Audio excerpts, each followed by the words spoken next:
2. If it matters to you, we'll have it covered on TV, radio and online. Join the live desk on GB News, the People's Channel, Britain's news channel.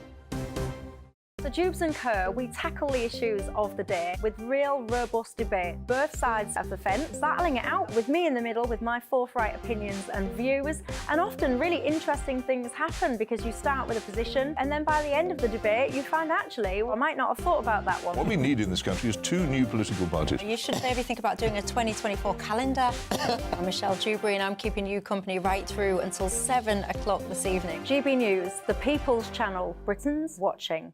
Monday to Thursday, 9 p.m. till 11 p.m. Join me, Dan Wootton. I'll bring you the sharpest takes and hottest debates. Do you not believe in prisons? I don't believe in prisons. I'm completely stunned. I guarantee you there'll be no spin, no bias, no censorship. I actually was personally quite offended by it. And no reason to go to bed. So I guess they've always been quite woke. That's Dan Wootton tonight on TV, radio and online. Monday to Thursday from 9 p.m. till 11 p.m. on GB News. The People's Channel, Britain's news channel. In a world of dull and predictable radio and TV shows. Oh, hi. On Mark Dolan tonight, we've got big guests. We drill into the big stories of the day. The show adds up to a brilliant listening and viewing experience. Mark Dolan tonight is the most entertaining current affairs show ever, and that's a fact. That's Mark Dolan tonight, Friday, Saturday and Sunday from 9. Only on GB News, Britain's news channel. Like all families, we have arguments every now and then, but actually we agree on what the mission of GB News is, and that's the most fundamentally important thing. GB News provides the kind of platform that lets all voices be heard. We don't hold back. We're free to say what we really think. Just because some people who live in a tiny little Westminster bubble think that their particular story is important, that's not the most important story for me. And often there will be difficult stories, stories that you won't find on the establishment media. Because what people think in the north of England may be very different to what they're thinking in the home counties. We're going to carry on telling the world what life is really like for households up and down the UK. We love to be in your car, in your kitchen as you're having your breakfast. Whatever you're doing, you are part of the show. If it matters to you, it matters to us. Britain's watching. Britain's watching. Britain's watching. We're proud to be GB News, The People's Channel, Britain's news channel.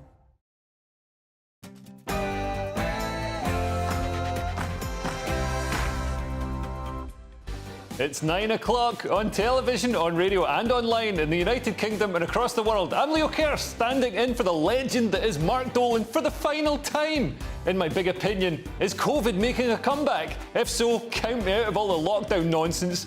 A nanny state of affairs. Is the state too involved in our lives, or is it not involved enough?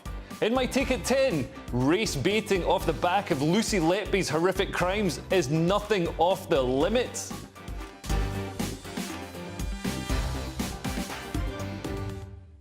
So, a busy 2 hours to come, so put something cold and fizzy in the fridge or fire up the kettle and let's make a night of it. But first, the headlines with Tatiana Sanchez.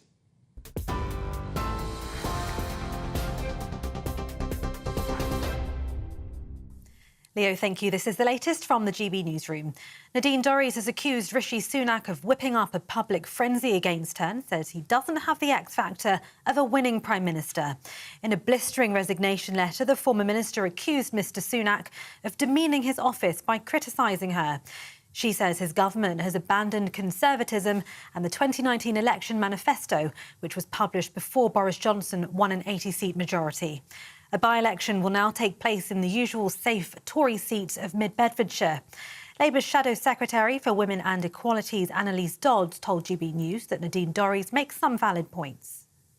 Although I disagree with Nadine Dorries on many things, when she says that we currently have a zombie parliament and when she asks what Rishi Sunak stands for and what he's achieved, I think many people will be saying they don't understand either. And I think this is incredibly damaging when, as we know, our country's in the middle of a cost of living crisis. We have a crisis in our NHS, crisis of crime on our streets, and yet we seem to have a zombie government that just can't get a grip. High street chain Wilko could be saved from collapse after a last-minute rescue bid was launched. Wilko collapsed into administration earlier this month, putting 12,500 jobs at risk across its 400 stores. Private equity firm M2 Capital has submitted a last-minute bid worth £90 million. They've confirmed themselves as one of several offers being considered by administrators. M2 Capital has also said it plans to guarantee all employees jobs for 2 years. Firefighters say the government has shown callous disregard for the safety of those on board the Bibby Stockholm barge. The Fire Brigades Union has sent a pre-action protocol letter to Home Secretary Suella Braverman outlining its concerns over safety aboard the vessel, which is currently docked at Dorset's Portland Port. The union previously branded the barge a potential death trap. It's now demanding a response to its legal letter by Thursday. Russian investigators say genetic tests confirm Yevgeny Prigozhin died in a plane crash on Wednesday. The Wagner boss was on the passenger list of a private jet that crashed north of Moscow months after a failed rebellion against Russia's military. Mikhail Yazganov was Prime Minister of Russia from 2000 until 2004. He told GBNews this morning that Prigozhin had put unforgivable pressure on Putin over his management of the war in Ukraine. And finally, residents of a road in London which avoids the ULEZ charge say they're being offered £100 a month by people hoping to avoid the emission fee. People living along Moor Lane in Chessington are being asked by motorists to use their driveways. While the road remains charge-free, turning off at any point would incur the £12.50 daily fee for non-compliant vehicles. The expansion of ULEZ aims to improve air quality and from Tuesday will be expanded into Greater London. This is GB News across the UK on TV, in your car on digital radio and on your smart speaker by saying play GB News. Now it's back to Leah.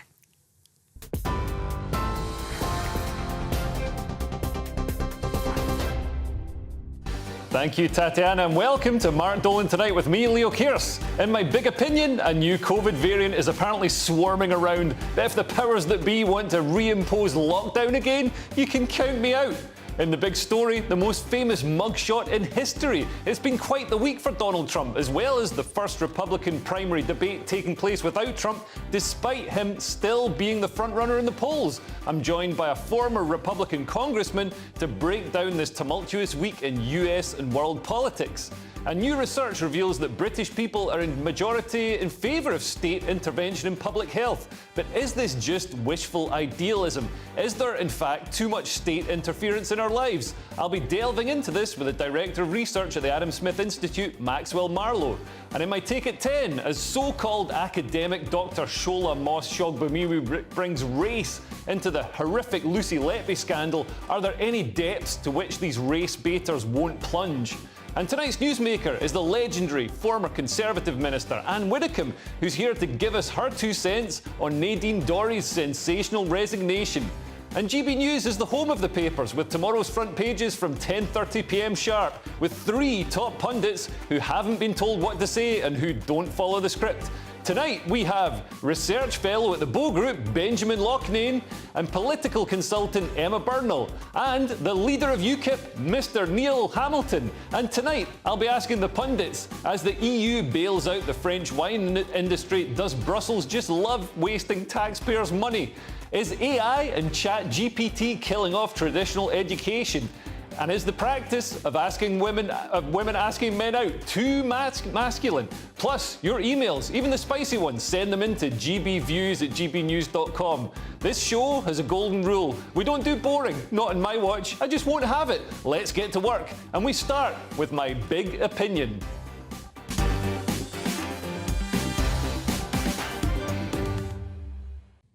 There have been rumblings recently that COVID might be making a comeback. Papers talk of an August surge, 2 new variants and a Barbenheimer spike. And mask mandates are being brought back by some schools and businesses in the States. Should we be worried? Well, I'm not going to panic just yet. I think some people are just nostalgic for lockdown. For scientists, politicians and judgmental lefties, the pandemic was a glorious time. Of course scientists miss the pandemic. Lockdown turned scientists from nerds to rock stars. They suddenly got money and fame. Desperate politicians politicians thrust handfuls of cash into their hands. Professor Neil Ferguson, who's correctly predicted about 20 out of the last 3 pandemics, was in the news almost every day, terrifying the nation into submission with his broken computer model. You could tell he didn't believe his own scaremongering, though, because he didn't follow his own advice. Neil Ferguson broke his own lockdown rules to have an affair with Antonia Stats.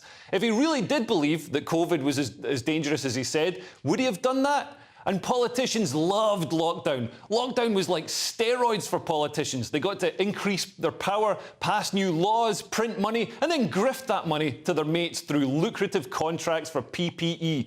Remember how it looked like we were going to have a Swedish-style light lockdown? And then some politicians apparently realised how much money they could make through dodgy COVID contracts.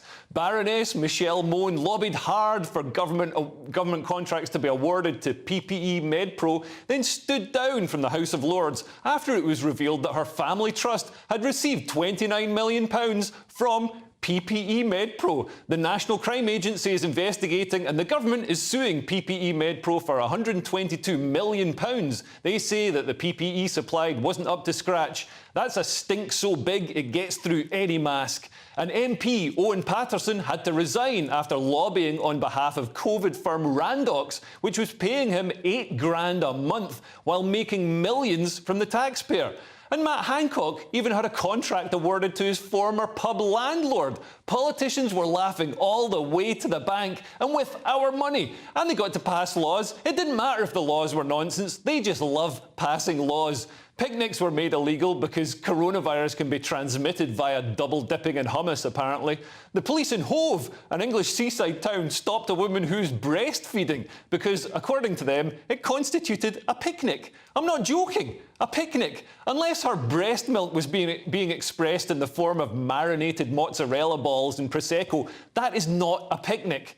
And a lot of lefties miss lockdown. They got to sit in their bum watching Tiger King and eating takeaway instead of going to work. And they still got 70% of their salary. And they got to wear masks to hide their bad skin and lack of chin. And as the mask became a signifier for people following the rules, wokeists got to indulge in their favourite pastime, judging people and aggressively berating anyone who didn't wear a mask or get vaccinated. And I've got to admit, I didn't get vaccinated. I was going to, but I just felt the government was trying to make me take the vaccine, like Bill Cosby trying to make a young actress drink her gin and tonic. If the vaccine's so great, why are you being so pushy? Just let me make my own mind up. Also, as they started offering better and better bribes to get vaccinated, I was holding out for a jet ski. And weirdly, lockdown turned lefties into hardcore UKIPers, demanding the complete closure of borders. Why did they demand an end to all immigration because of a highly survivable virus that was already in the country, but don't want any restrictions to illegal immigration now? It doesn't make any sense. So is lockdown coming back? Listen, if you want to stay home, wear a mask, descend into poverty, avoid all human contact, avoid crowds, avoid laughter, avoid fun, avoid comedy, avoid all the things that make us human, fine, you do it. I won't stop you. But this time, leave me out of it.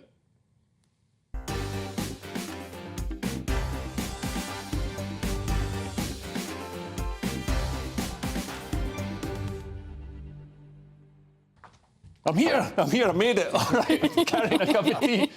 Anyway, what do you think? Do you agree? Do you disagree? Send your views in to gbviews@gbnews.com and I'll get to your emails after the break. Reacting to my big opinion tonight are my brilliant panel of research fellow at the Bow Group, Benjamin Loughnane, and political consultant Emma Burnell. And we've got the leader of UKIP, Neil Hamilton, here as well. Now, Emma, were you a fan of lockdown?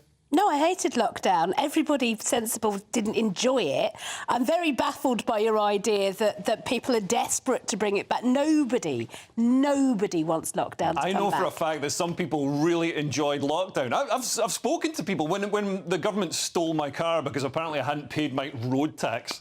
I went to get my car back from the pound, and the woman behind the counter said she loved lockdown because she didn't have to come to work, and she still got money. Some people enjoyed not going to work for a while, but they're a tiny minority, and they're not particularly on. I mean, did you ask her politics? Is she some rampant lefty working in this car? She worked in the public sector. Well, I mean, I've met plenty of Tories in the public sector. It will disappoint you highly to know, I'm sure. But no, honestly, nobody wants another lockdown. One of the reasons that I was so desperate to get as many vaccines as they could shove into my arm was because I didn't want to go back into lockdown. Yeah. And I knew that that was the way out of it. We are now largely vaccinated. The COVID has moved from being a pandemic to an endemic disease. It's not going to go anywhere. It's a disease that now exists in the world. That's how diseases work.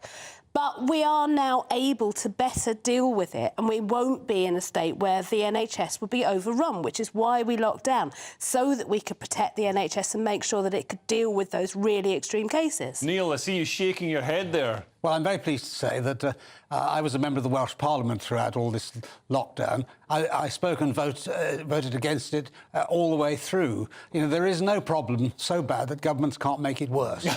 And that's exactly what happened with the lockdowns. Yeah. Everything that the government did actually magnified all the other problems of the NHS. And, you know, it was taking a sledgehammer to miss a nut, actually.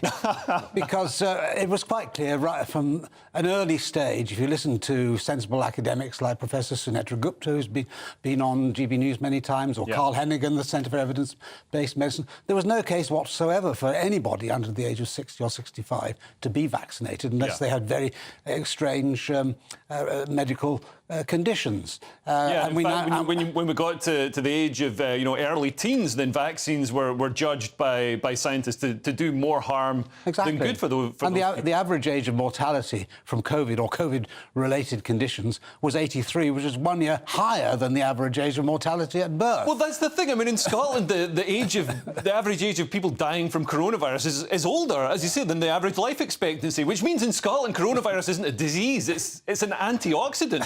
People are living longer if they have it. It doesn't make any sense. I mean, Benjamin, were you a fan of lockdown? No, I saw it more as a list of rules to break. I saw like bucket list of things to breach as much as possible. And did you ever get in trouble for breaching the rules? Because one of my friends got fined like 200 quid or something for walking his dog. I did once have a party where the police turned up, but we had to hide everyone in the attic, like Anne Frank. But we got away with that. I shouldn't admit that, really.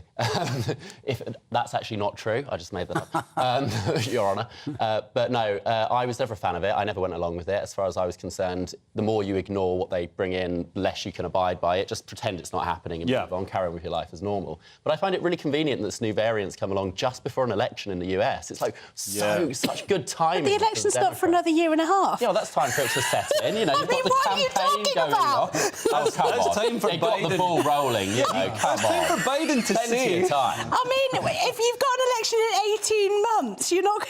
This is not an October surprise. It's an August before August surprise. Are you mad? Biden can then campaign on the platform of "I'm going to let you free from your homes if you vote for me. I'm going to finally." Honestly, beat that is a coronavirus." conspiracy theory too far, even for GB News. Come on, guys. Come on. But I mean, don't you think, Emma? I mean, we see time and time again scientists say sort of. I feel like money guides the science sometimes.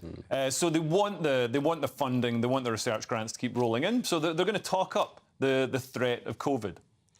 No, yes, scientists need more research grants and they will be seeking them and they'll be trying to make the most persuasive case. That's going to be true whatever it is that they're researching, whether it's cancer or anything that you believe in, which apparently turns out not to be climate change too. We're really going for the hits tonight. Research needs money. Research takes money. It's important that we do it well. And if the research doesn't give the answer that the money wants, then the research doesn't get the money again. That's not how science works. Science is about consensus and, trying to find answers. Science is about Science is not about consensus at all. In fact, Professor Karl Popper, who was a great expert upon scientific method, said that it's by conjectures and refutations that science advances, not by consensus. What you do is you establish a methodology, you establish a thing that you are going to test, and you test that, and then you test it again, and you test it in lots of different conditions, and then it comes to consensus. Yeah, but so you don't just test it; you try to disprove it. Yeah, absolutely. That's what testing it means. But in COVID, we didn't try to disprove anything. We just tried to prove it. We did the opposite. If anyone tried to disprove it, they were called a conspiracy theorist. And exactly the same is true of climate change research. Yeah, and in fact, we're seeing now. I mean, during lockdown. lockdown. I noticed there are videos of, I remember there's a man screaming at a tiny woman on a tube platform because she wasn't wearing a mask or she hadn't worn her mask properly. And ironically, you know, him shouting was obviously releasing a lot more COVID than anything she was doing. But, you know, we saw this vitriol directed at people for not obeying the rules that were laid down. And now that, you know, that's all in the past, the same people are like, well, let's all just move on and forget it. But that went both ways, though. There was a lot of vitriol. I mean, we've seen the video of Chris Whitty being accosted in the streets, Matt Hancock being accosted on the tube, over people who believe COVID was a conspiracy theory. I'm still looking for a small enough violin for man. Well, I mean, Matt Hancock, I don't particularly care, but I also don't think we should be accosting politicians on the tube. You've got to be able to do your job, even if you do it as badly as Matt Hancock does. Yeah, and I think it's, you know, it can drive people out of politics. That's fair enough. Anyway, coming up next in the big story, what a week it's been for Donald Trump. A former Republican congressman joins me from Washington, D.C. to get the latest on these historic developments. I'll see you in a couple of minutes. What you get for breakfast is something that, if we do our jobs right, you will wake up to news that you didn't know the night before. It's a conversation. It's not just me and Eamon. We want to get to know you, and we want you to get to know us. From 6, it's Breakfast with Eamon and Isabel. Monday to Thursdays on GB News, Britain's news channel. Westminster is going around in ever-decreasing circles, followed by the media. Britain is broken. How on earth did we get into this mess? But more importantly, how do we get out of it? Join me at 7 p.m, Mondays to Thursdays on Farage, here on GB News. We will have open, rational debate. We've got to work out how Britain moves forward from this. Join us here on GB News, the People's Channel. Britain is watching. When the news happens, it happens here. And really important breaking news. Breaking news this morning. On TV, radio and online, the news starts here on Britain's Newsroom. All the biggest stories and the answers that you need from across the UK and beyond. Join Britain's Newsroom from 9:30 on GB News. The People's Channel, Britain's news channel. Join me, Patrick Christie's, Monday to Friday, 3 till 6. We tackle the day's news agenda like you've never seen before. It's high tempo, high octane, the most controversial topics and the best guests. You will not be able to take your eyes and ears off it. I'm not afraid to ask the questions that you really want answered. 3 till 6 p.m, Monday to Friday on GB News, the People's Channel, Britain's news channel. People in Britain, they love free speech, but they also love fair play. I don't care if I'm speaking somebody from a trade union, from the Labour Party, somebody from the SNP. And I think the viewers like to see that actually we can challenge one another, but in a positive way. We think we ask the questions that people want to ask, and often we ask the questions that we wanted to ask in Parliament but never got the chance to ask. So join us every Saturday, 10 a.m. till noon on GB News, Britain's news channel. It's all about family, being in people's living rooms, all the interaction and getting to know who our viewers and listeners are. When I was young, my dad used to say, "Nana, stop arguing." I wanted an outlet that would enable me to give my opinion. People are going through a really hard time right now, and I know that you don't feel like you're being listened to by the establishment. I came to GB News because it's the People's Channel, and I want the audience to have their say on the events of the day. We're dynamic. We do something different. Democracy shows that the wisdom of the nation is in its people. I get to travel to find out what the story is from a personal perspective. The British people aren't fools. We know when we're not being told the full story. We've got to work out how Britain moves forward from this. It's the best country in the world. The establishment had their chance. Now we're here to represent your views. Britain's watching. Britain's watching. Britain's watching. We're proud to be GB News, the People's Channel, Britain's news channel.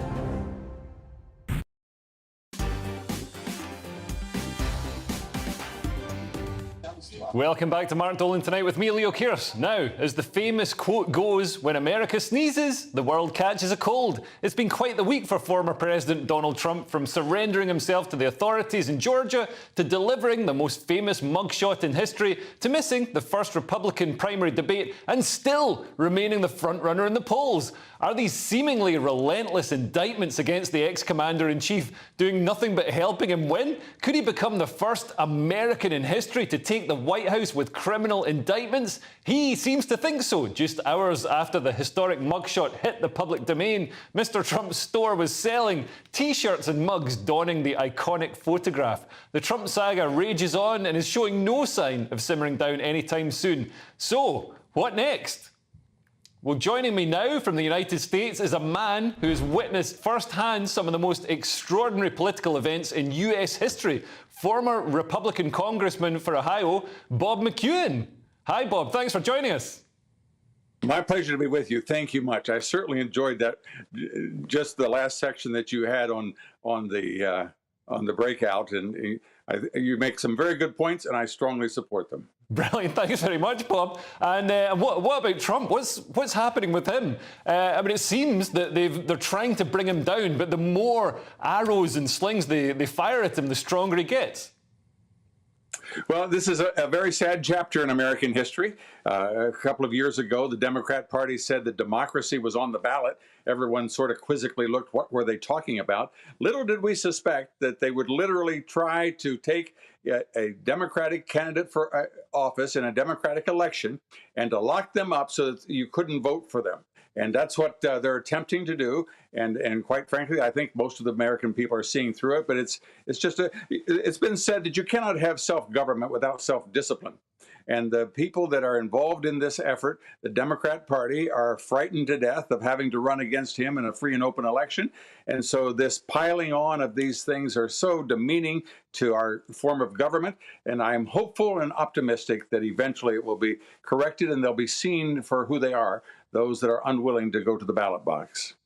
And do you feel that this shows that there's a two-tier justice system in America? We've seen the rioters, the January 6th rioters, being punished with the full force of the law, whereas Antifa and Black Lives Matter rioters are sometimes let off, sometimes even compensated for being arrested. And we've seen Biden avoiding any serious punishment for some of the same things that Donald Trump has been accused of, such as having the documents. The classified documents at his property. Do you think this really exposed that split?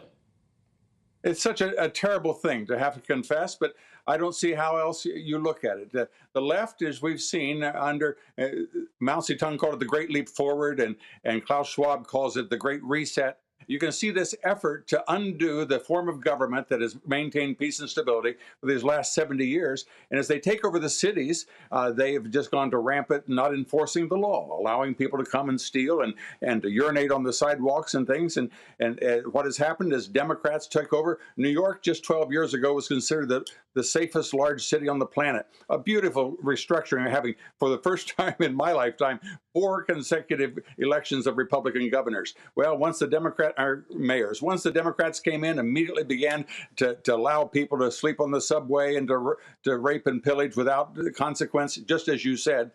Then we've seen our cities falling apart. There seems to be 2 levels. And now this effort to come after the president, which is coordinated by the Justice Department that was headed by Mr. Obama's former Attorney General. He's coordinating these things to have these at the local level, at the state level, and to have a federal. But both of them, you mentioned about the documents. The law is very clear about the presidential documents. And I am reminded of that beautiful scene in The Crown, in which the night before her coronation, Queen Elizabeth said, she asked if she could borrow the crown to test the weight on her head.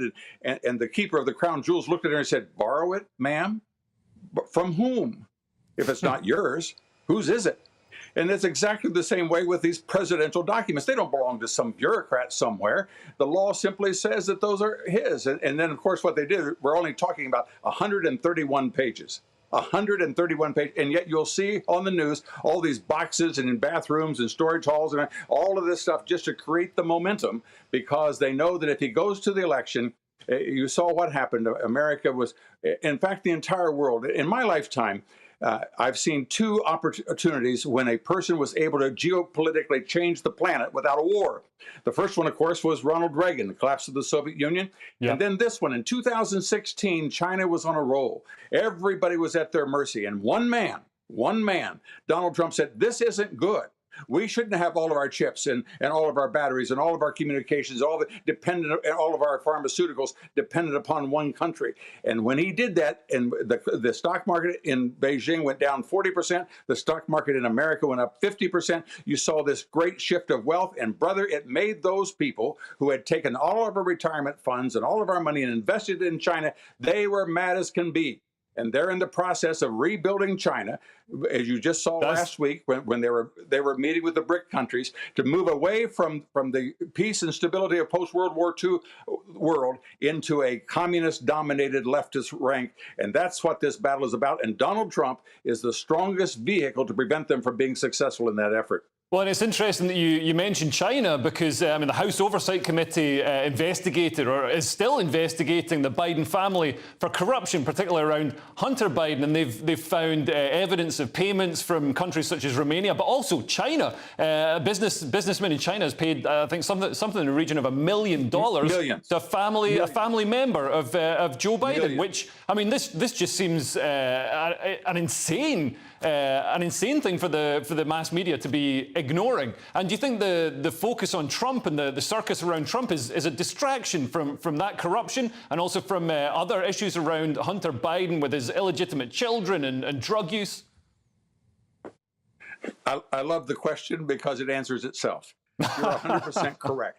If you wanted to talk about any issue, if you wanted to talk about the strength of the dollar internationally, if you wanted to talk about inflation, if you wanted to talk about the border, if you wanted to talk about education, if you wanted to talk about our cities, if you wanted to talk about anything at all, that people would be in complete revulsion to this administration. Therefore, they have to wave the shiny object. And their shiny object is to do something that's never happened in America before, and that's to attempt to put a man in jail. They're doing it in order to get people to turn against him and get the left to smile and laugh about it. But one of them is a charge that he molested a woman 37 years ago. Now, the statute of limitation has long since run, but in a public building in which within a tee shot around the corner was the most beautiful hotel in the world, the Plaza, which he owned. Now, no one in their mind seducing a woman and you own the most beautiful hotel within walking distance would come in and attack a woman in a public. So this woman is crazy. She's the head of she writes a sex column. She was on CNN and said that women fantasize about being. This woman, they took her off the shelf just so that they could make this charge against him, which eventually, of course, will go by the boards. But in the meantime, he is put in this terrible, terrible position, something that never should have been done and has never been done in our country ever before. This is third world banana republic stuff. That's what the Democrat Party is up to. And Bob, before we go, I mean, you knew President Nixon back in the day. Does this compare in any way to Watergate, which was, in its time, a huge upheaval and political scandal? Well, they of course, as you know, his campaign did some things, and he tried to protect them, and for that, he resigned. And resignation in America is much different than resignation in a parliamentary system. In America, when you resign, you're sort of considered that's the end of you. Whereas in a parliamentary system, you go off on a shelf to pay your dues and then come back. But this is an effort. There wasn't the attempt to put him in jail like this. And this is just beyond the pale. Beyond the pale. Yeah, I mean, they certainly to die in jail. It certainly seems like something that's tearing the country apart, and right at a time when President Biden should be trying to bring the country together. Anyway, Bob McEwen, thank you so much for joining us and giving us your insight. Well, I'm optimistic that this is going to turn, and this will be actually very good for our future, that no one will dare try this again, and they'll pay a severe price. I'm hoping and praying for it. Well, we'll see over the next coming months. Anyway, that's Bob McEwen, former congressman in America, giving us his insight into the Donald Trump saga. Anyway, coming up next with the pundits, is it okay for women to ask men out on dates, or is it just a bit too masculine? And does the EU love wasting taxpayers' money? I think we know the answer to that. I'll see you in 2 minutes. Don't go away. That warm feeling inside. From Boxed Boilers, proud sponsors of weather on GB News. Hello there, welcome to your latest GB News weather forecast. I'm Craig Snell. We're looking ahead to the new week. For most of us, it's going to stay changeable. Some further spells of sunshine, but also some further rain at times. So as we end Sunday, we've got this weak weather front, which will gradually spread its way a little bit further eastwards. A ridge of high pressure trying to build in from Monday. It may well just settle things down briefly. But as we end Sunday, you can just see that weather front just gradually working its way eastwards. Rain very patchy on either side. We'll see plenty of clear spells, and then under the clear skies we may just see some patchy mist and fog. For most towns and cities, however, temperatures staying comfortably in double figures. So as we start Monday, a bank holiday for most of us, a bright start for a lot of us actually. It's still this area of cloud across central areas, and that will just spread its way a little bit further eastwards. And as we go into the afternoon, actually many parts seeing some cloud around, and that cloud will be thick enough in places to produce some showers, mainly focused across western Scotland and Northern Ireland. For most, it's a warmer feeling day, could see highs reaching around 21, 22 down towards the southeastern corner. Into Tuesday, a very similar day. A lot of dry weather around, but there will be some showers. This line of showers will just gradually spread its way a little bit further southwards as we go through the course of the day, and then later on some blustery showers working into the far northwest of Scotland. Wednesday, similar still, but then on Thursday we could just see a longer spell of rain arriving from the west throughout the day. That warm feeling inside. From Boxed Boilers, proud sponsors of weather on GB News.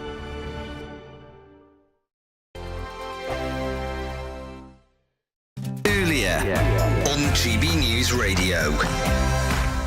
Let's talk about those mysterious disappearances at the British Museum, because the chairman of the British Museum, one George Osborne, says they've started to recover some of the missing items. About time. Yeah. He's also promised to clean up the mess after the resignation of the director, Hartwig Fischer, who's now facing calls to hand back a 5-figure bonus that he got. Joining us now is Dr. Philip Kisley, who's cultural historian at the University. The Live Desk with me, Mark Longhurst. And me, Pip Thompson. It's here Monday to Friday on GB News. From midday, we'll bring you the news as it breaks, whenever it's happening and wherever it's happening, from across the UK and around the world. Refreshing, feisty, but with a bit of fun too. If it matters to you, we'll have it covered on TV, radio and online. Join the Live Desk on GB News, the People's Channel, Britain's news channel. So Jubes and Co, we tackle the issues of the day with real robust debate, both sides of the fence, battling it out with me in the middle with my forthright opinions and views, and often really interesting things happen because you start with a position and then by the end of the debate you find actually, well, I might not have thought about that one. What we need in this country is 2 new political parties. You should maybe think about doing a 2024 calendar. I'm Michelle Dewberry and I'm keeping you company right through until 7 o'clock this evening. GB News, the People's Channel, Britain's watching. Monday to Thursday, 9 p.m. till 11 p.m. Join me, Dan Wootton. I'll bring you the sharpest takes and hottest debates. Do you not believe in prisons? I don't believe in prisons. I'm completely stunned. I guarantee you there'll be no spin, no bias, no censorship. I actually was personally quite offended by it. And no reason to go to bed. So I guess they've always been quite woke. That's Dan Wootton tonight on TV, radio and online. Monday to Thursday from 9 p.m. till 11 p.m. on GB News. The People's Channel, Britain's news channel. In a world of dull and predictable radio and TV shows. Oh, hi. On Mark Dolan tonight, we've got big guests. We drill into the big stories of the day. The show adds up to a brilliant listening and viewing experience. Mark Dolan Tonight is the most entertaining current affairs show ever, and that's a fact. That's Mark Dolan Tonight, Friday, Saturday and Sunday from 9. Only on GB News, Britain's news channel. Like all families, we have arguments every now and then, but actually we agree on what the mission of GB News is, and that's the most fundamentally important thing. GB News provides the kind of platform that lets all voices be heard. We don't hold back. We're free to say what we really think. Just because some people who live in a tiny little Westminster bubble think that their particular story is important, that's not the most important story for me. And often they will be difficult stories, stories that you won't find on the establishment media. Because what people think in the north of England may be very different to what they're thinking in the home counties. We're going to carry on telling the world what life is really like for households up and down the UK. We love to be in your car, in your kitchen as you're having your breakfast. Whatever you're doing, you are part of the show. If it matters to you, it matters to us. Britain's watching. Britain's watching. Britain's watching. We're proud to be GB News, The People's Channel. Britain's news channel. Join me at 7.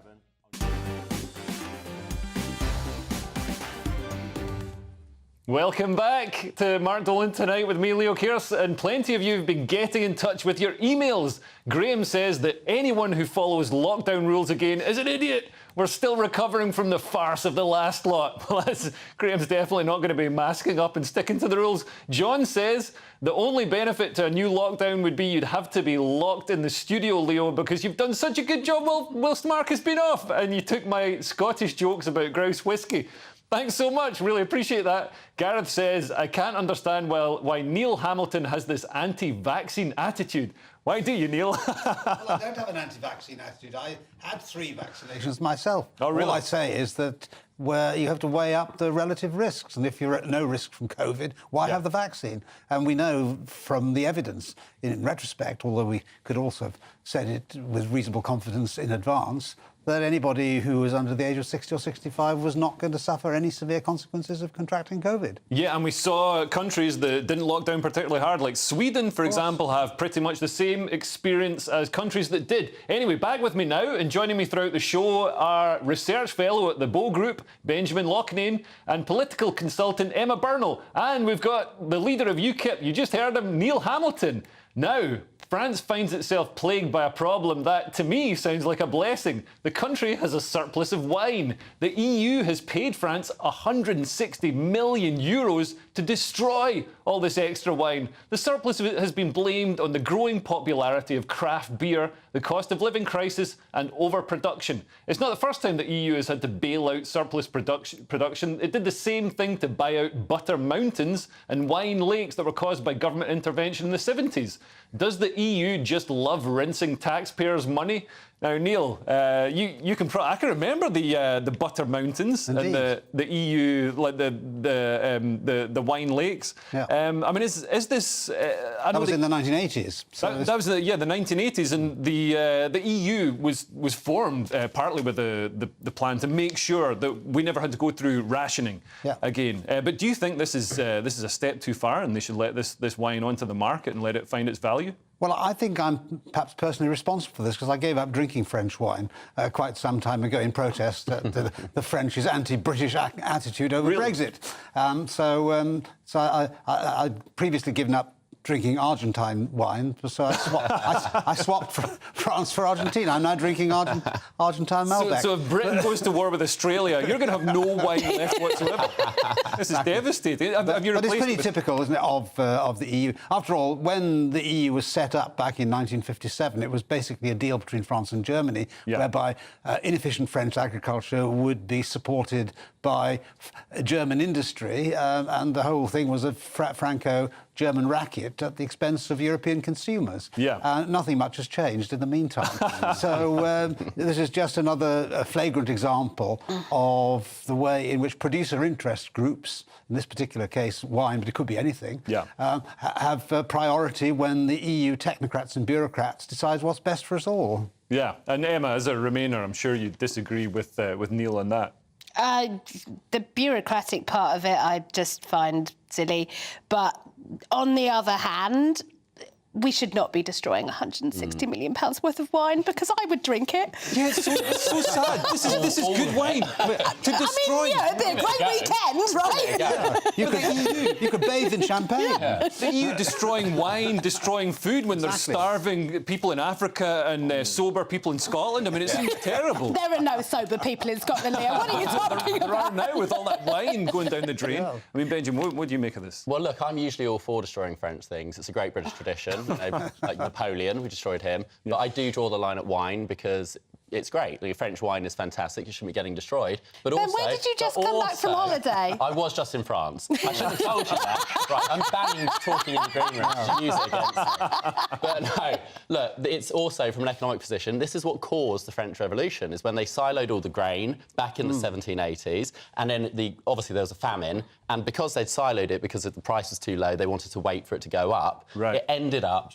plummeting, out of control. They said we need that siloed grain to deal with the famine, and the farmers refused, so people rebelled. That's one of the lead causes of the French Revolution. Right. And if there's anything that's going to cause a second French Revolution, it's destroying good wine. Yeah. So I personally think this is a bonkers idea, and it's just typical EU nonsense. Yeah, I couldn't agree more. Now, new research has found that ChatGPT, a chatbot that can provide detailed prose on demand, matched or performed better than students when answering assessment questions.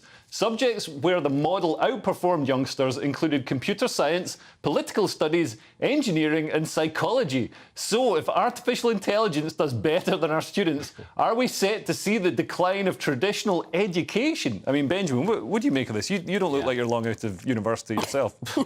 not too long, but I don't think it's because students are less intelligent than AI. I think it's because they're more lazy, basically. Right. The AI doesn't know how to be lazy, it just performs. But students, if they apply themselves, I think are just as capable of achieving, you know, a high grade in an examination. The problem this has is that the implication is it will destroy jobs in the future. But the intelligence needed for sitting exams is perfect for ChatGPT. It's regurgitating information in a certain way, whereas jobs require initiative, different kinds of intelligence, which I don't think AI has caught up with yet. Yeah, so Emma, do you think we need to change the way we teach students and change the way we grade them? Instead of having just regurgitating information that's been drilled into them, we do need to, you know, apply those sort of problem-solving skills and things that AI might struggle with, and maybe recognising which square contains a traffic light.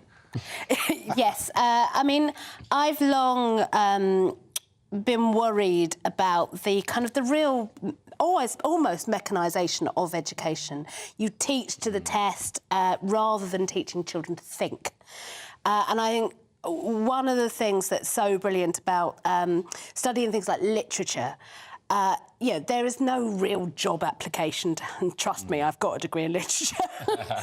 There's no job application to that, but it helps you to think more creatively, more interestingly.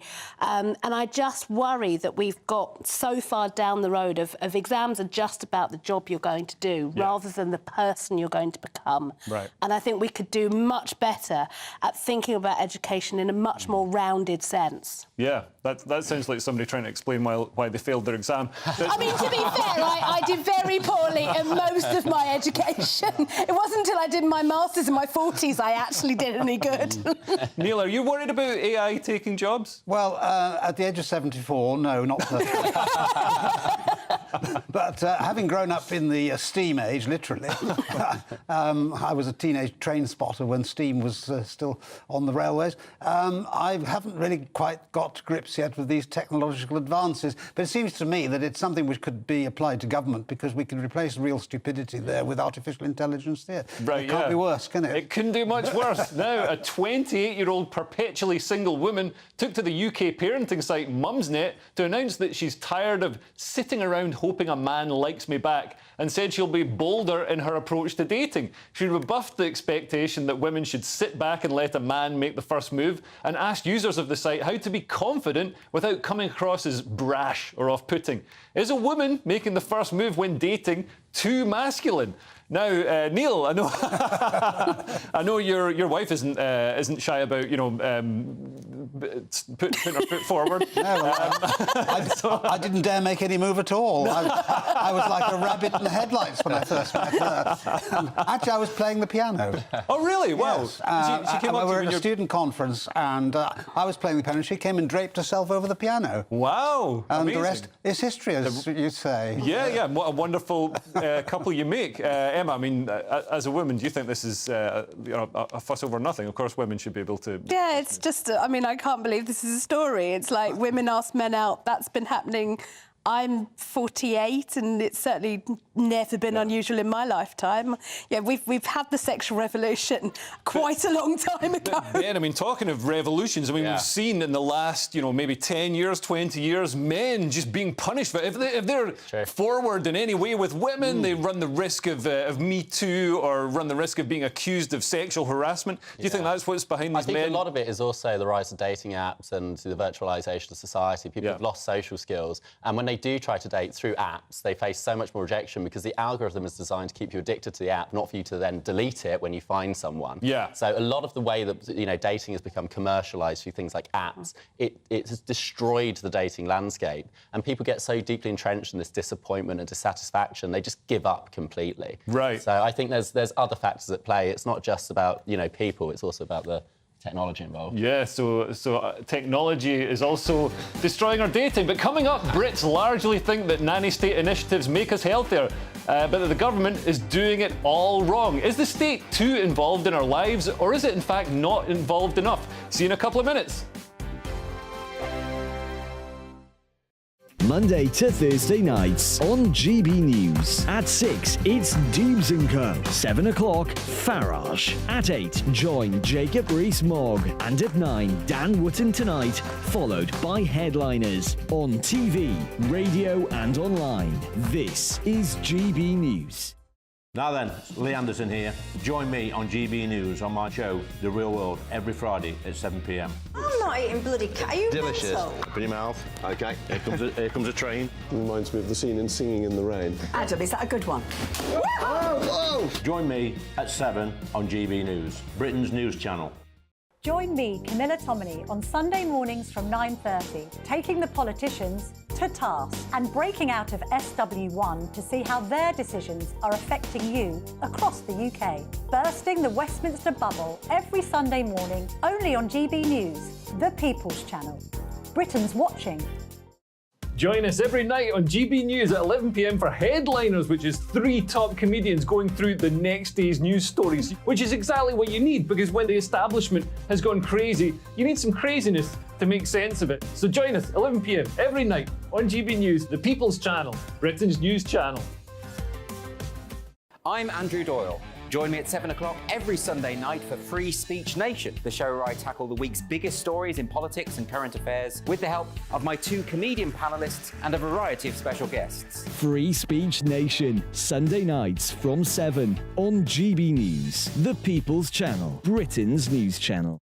Every Sunday from 11, join Michael Portillo. There will be topical discussion, looking at the week before and the week to come. So kick back and relax at 11 a.m. on Sundays on GB News with me, Michael Portillo. GB News, the People's Channel, Britain's news channel. I joined GB News because I was sick and tired of not hearing my views being represented, not just mine, but so many people that I knew and spoke to. I just couldn't get my voice out there. I couldn't say anything, I couldn't do anything. Whatever the narrative was, I kind of had to follow it. GB News is there to provide a voice for those who have been ignored by the establishment media. We think different things, we've got a different style. GB News is here to be optimistic and positive about the future. It's real kind of dynamic and flowing, with the audience very much at the heart of it, like a big family. Here at GB News, we talk about the things that matter to you. Hearing the voices from right across our towns and cities, especially our towns. All sides of the argument represented with a heavy dose of opinion. We're on a mission here to make a difference. And the GB News family really is here for you, and whatever time of day you can watch or listen. Britain's watching. Britain's watching. We're proud to be GB News, the People's Channel, Britain's news channel.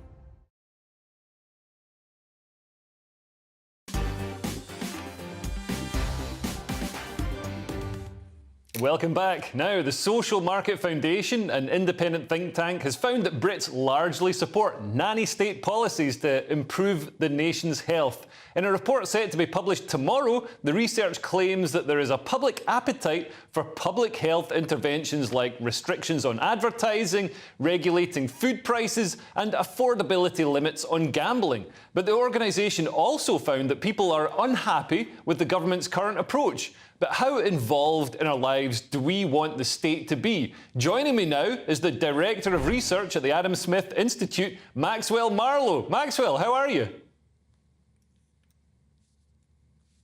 Very well, thank you, Leo. How are you? Not bad. Now, what do you make of this report? Do you think, were you surprised to see that people want nanny state interventionism in their lives, or do you think they're thinking idealistically and they haven't thought it through to how it'll actually work in reality? I think it makes sense. So what is the people really being asked here? So is it, do they want to have less obesity, less smoking? Do they want few people to be harmed by gambling? All makes sense. But how is it that people interpret getting those results? They think it's through the nanny state. Now let's remember that in 2021, 85% of the public wanted another lockdown. I don't think lockdowns are that good for public health, nor do I think it's a good idea to follow the polls just because the polls say so. Also, let's look at the minimum unit pricing for alcohol that happened in Scotland. 49% of the public, which is a plurality, as we'd say, support it. It's been a massive failure. So, there's a problem is simply people are quite limited really in how they think about getting to those great outcomes when really the way you do it is through technology and innovation. So how would technology and innovation help something like obesity, for example, or drug abuse? Well, let's take obesity, right? So we've, as you will have seen in the news recently, this new brilliant drug called Wegovy, which is it's really amazing, really. It imitates in your head the chemical reaction to feeling hungry, and it stops that from happening. Now that has been shown, with some really good research, which is very much of the consensus of the scientific community, to stop, basically bring people away from eating loads of bad food, and people lose loads of weight. Now, lots of people have said, well, you have to take it the rest of your life. It's the case with any medication. We wouldn't say that about statins. You go for one round and then that's it, done. No, you keep taking them. Now, there are problems with that, of course. You may not want to keep taking them, but then you're going to eat more and, put on the weight again. You can look at smoking, for example. The government's done a really good job of helping cut down smoking through prescribing vaping, allowing nicotine pouches and heated tobacco to be more readily available. And people, about 74% of smokers, I should say, want to quit. And now they've got even more options to doing so. And in Scotland, we've had our own weight loss injection for a while. It's called heroin, but it does have some terrible side effects. How do you think? Would you see drugs like heroin being legalised, or do you think it's right that the state actually intervenes there to stop people injecting it? Well, it's interesting you talk about heroin. So heroin is actually it's actually falling actually because the Taliban in Afghanistan, where they make most of the world's heroin, they've actually said you can't grow it anymore. So what's come onto the market is synthetic opioids, which are about 400 times more dangerous. So the problem is that this is stuff that people want to consume, they're addicted to, and criminals have no problem breaking the law. Just because we ban it doesn't mean that it stops going to the market. I've recently signed a paper, put my signature by the side of a paper put out by the Cranbourne Institute by a guy called Ant Lehane, who's got a range of, I think it's about 20 different policies that can help cut down on both the intake of heroin and also the treatment of heroin addicts in a safe and humane way. That's stuff like setting up support centres, allowing people to safely inject and get the treatment they need, and really setting up more or kind of better police enforcement of those drug dealers. So legalisation isn't exactly the case with these very bad drugs, but let's look at stuff like marijuana or medical mushrooms. They should be actually legalised because they're very low in harm, and if they're produced properly by pharmaceutical companies and sold properly, then actually the harm comes down and the money comes out of criminals' pockets. But I've got to take issue with that because cannabis is one of the most corrosive drugs. I've seen it in so many of my friends sap their ambition, whereas with heroin or cocaine, they hit rock bottom quickly and then reform their lives. But I'm surprised to hear you in favour of state intervention. I mean, quickly before we go, what are the negative side effects of state intervention in our lives like this? Well, it doesn't work. I mean, you're talking about, you've seen your friends have their lives sapped away by cannabis. It's banned, and if you're caught with it in possession, then it doesn't. Then you go to prison, or you at least get a slap on the wrist. I mean, the policing around this stuff is not very good, as we know, and also it's just massively expensive. The Department of Health hires hundreds, if not thousands, of people to combat obesity, and yet we've got to get to the break, unfortunately, Maxwell. But thank you so much for joining us. That's Maxwell Marlowe from the Adam Smith Institute. Now, coming up next in my Take at 10, race baiters use Lucy Letby's crimes to exacerbate racial divisions. Is nothing off limits? I'll see you in a couple of minutes. Looks like things are heating up. Boxed boilers, proud sponsors of weather on GB News. Hello there, welcome to your latest GB News weather forecast. I'm Craig Snell. We're looking ahead to the new week. For most of us, it's going to stay changeable. Some further spells of sunshine, but also some further rain at times. So as we end the Sunday, we've got this weak weather front, which will gradually spread its way a little bit further eastwards. A ridge of high pressure trying to build in for Monday. It may well just settle things down briefly. But as we end Sunday, you can just see that weather front just gradually working its way eastwards. Rain very patchy on either side.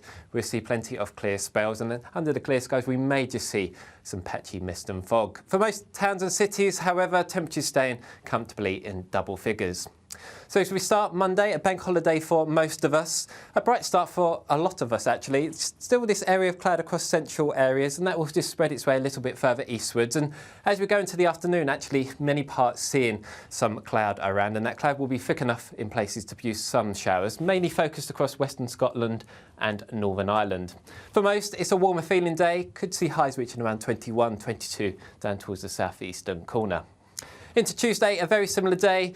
A lot of dry weather around, but there will be some showers. This line of showers will just gradually spread its way a little bit further southwards as we go through. What you get for breakfast is something that, if we do our jobs right, you will wake up to news that you didn't know the night before. It's a conversation. It's not just me and Eamon. We want to get to know you, and we want you to get to know us.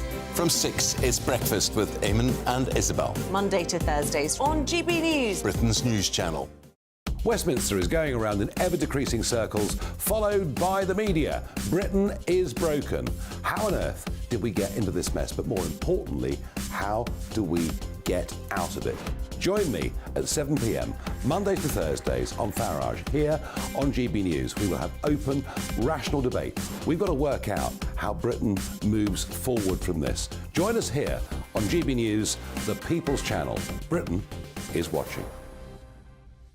When the news happens, it happens here. And really important breaking news. Breaking news this morning. On TV, radio and online, the news starts here on Britain's Newsroom. All the biggest stories and the answers that you need from across the UK and beyond. Join Britain's Newsroom from 9:30 on GB News. The People's Channel, Britain's news channel.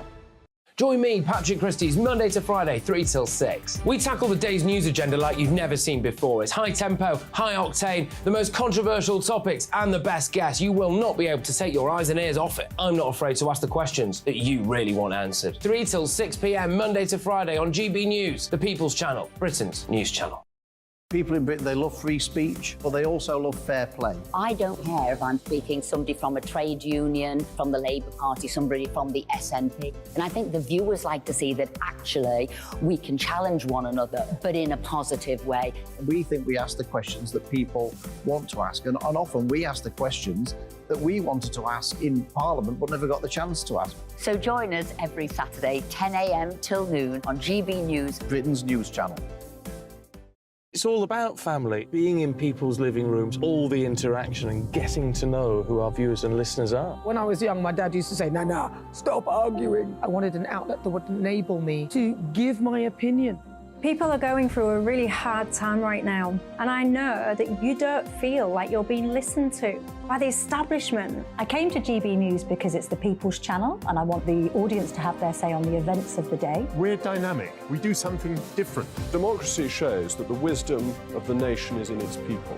I get to travel to find out what the story is from a personal perspective. The British people aren't fools. We know when we're not being told the full story. We've got to work out how Britain moves forward from this. Is the best country in the world. The establishment had their chance. Now we're here to represent your views. Britain's watching. Britain's watching. Britain's watching. We're proud to be GB News, The People's Channel. Britain's news channel.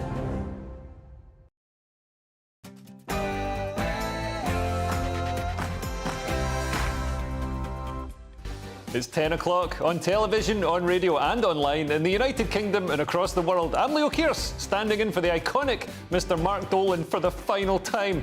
In my Take at 10, a woke academic uses Lucy Letby's horrific crimes to stoke race rows. Is there no limit to how low these race baiters will stoop? And tonight's newsmaker is the legendary former Conservative Minister Anne Widdecombe. And GB News is the home of the papers with tomorrow's front pages from exactly 10:30 p.m. sharp.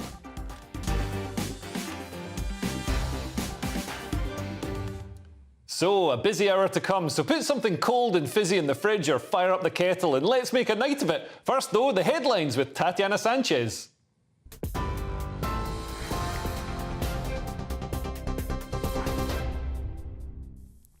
Leo, thank you very much and good evening. The latest from the GB newsroom. Breaking news in the last hour. A man and a woman have died after a black Mercedes was driven into a flooded area of Liverpool last night. Merseyside police were called to Queen's Drive in Moseley Hill around 9:20 p.m. after reports of a concern for the safety of two people who were trapped in a car submerged in water under a bridge. They were taken to hospital where they were pronounced dead. More on this as we get it. Nadine Dorries has accused Rishi Sunak of whipping up a public frenzy against her and says he doesn't have the X factor of a winning Prime Minister. In a blistering resignation letter, the former minister accused Mr Sunak of demeaning his office by criticising her. She says his government has abandoned conservatism and the 2019 election manifesto, which was published before Boris Johnson won an 80-seat majority. A by-election will now take place in the usually safe Tory seat of Mid-Bedfordshire. Labour's Shadow Secretary for Women and Equalities, Annalise Dodds, told GB News this morning that Nadine Dorries makes some valid points. Although I disagree with Nadine Dorries on many things, when she says that we currently have a zombie parliament and when she asks what Rishi Sunak stands for and what he's achieved, I think many people will be saying they don't understand either. And I think this is incredibly damaging when, as we know, our country's in the middle of a cost of living crisis. We have a crisis in our NHS, crisis of crime on our streets, and yet we seem to have a zombie government that just can't get a grip. High street chain Wilko could be saved from collapse after a last-minute rescue bid was launched. Wilko collapsed into administration earlier this month, putting 12,500 jobs at risk across its 400 stores. Private equity firm M2 Capital has submitted a last-minute bid worth £90 million. They've confirmed themselves as one of several offers being considered by administrators. M2 Capital's also said it plans to guarantee all employees jobs for 2 years. Firefighters say the government has shown callous disregard for the safety of those on board the Bibby Stockholm barge. The Fire Brigade's union has sent a pre-action protocol letter to the Home Secretary outlining its concerns over safety aboard the vessel, which is currently docked at Dorset's Portland port. The union previously branded the barge a potential death trap. It's now demanding a response to its legal letter by Thursday. And residents of a road in London which avoids the ULEZ charge say they're being offered £100 a month by people hoping to avoid the emission fee. People living along Moor Lane in Chessington are being asked by motorists to use their driveways. While the road remains charge-free, turning off at any point would incur the £12.50 daily fee for non-compliant vehicles. The expansion of ULEZ aims to improve air quality and from Tuesday will be expanded into Greater London. This is GB News across the UK on TV, in your car on digital radio and on your smart speaker by saying, play GB News. Now it's back to Leo.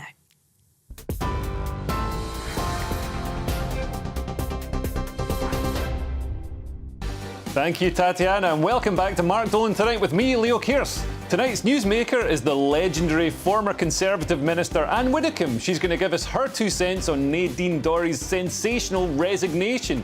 And we've got the papers at 10:30 p.m. sharp with full pundit reaction. Plus, we'll have tonight's headline heroes and backpage zeros. Big stories, big guests, and always big opinions. Here is my Take It 10.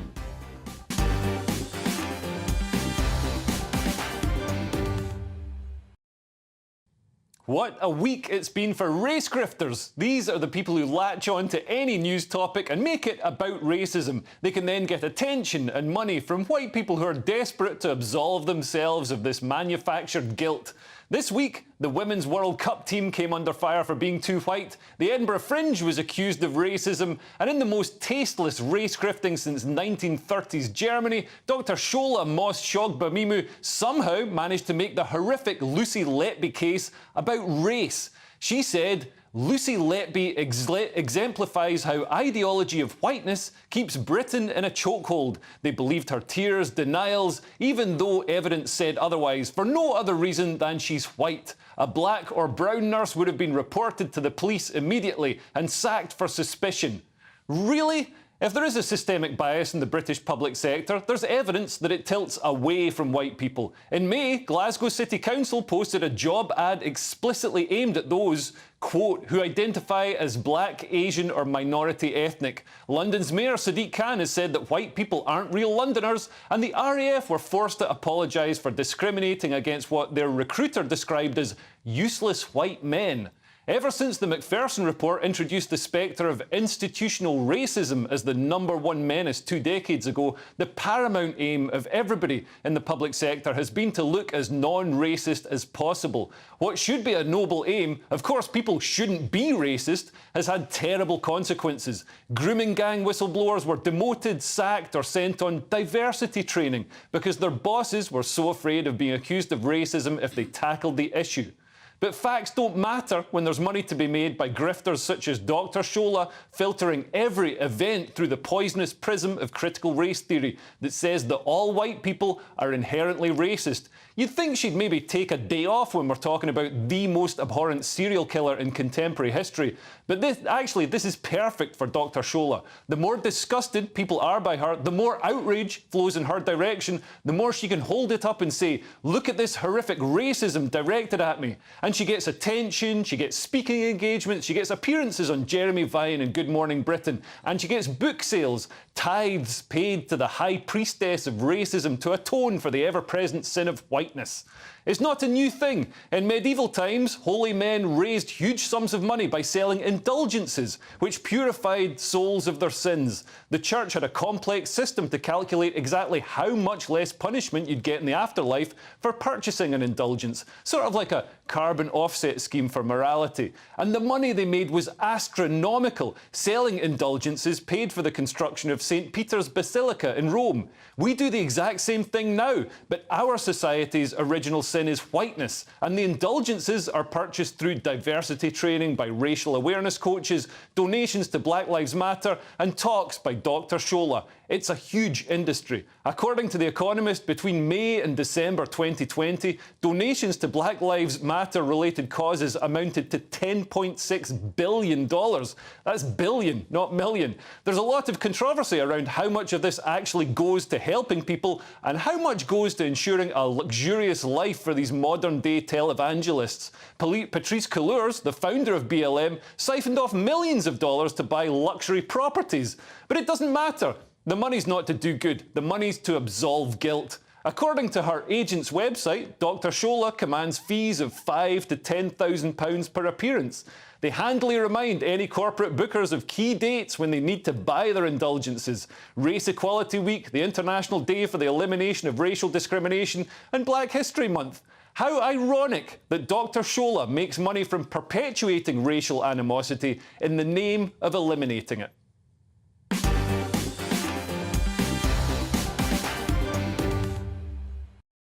Anyway, what do you think? Do you agree? Do you disagree? Send your views into gbviews@gbnews.com and I'll get to your emails after the break. But reacting to my Take It 10 tonight are research fellow at the Bow Group, Benjamin Loughnane, political consultant Emma Burnell, and the leader of UKIP, Mr. Neil Hamilton.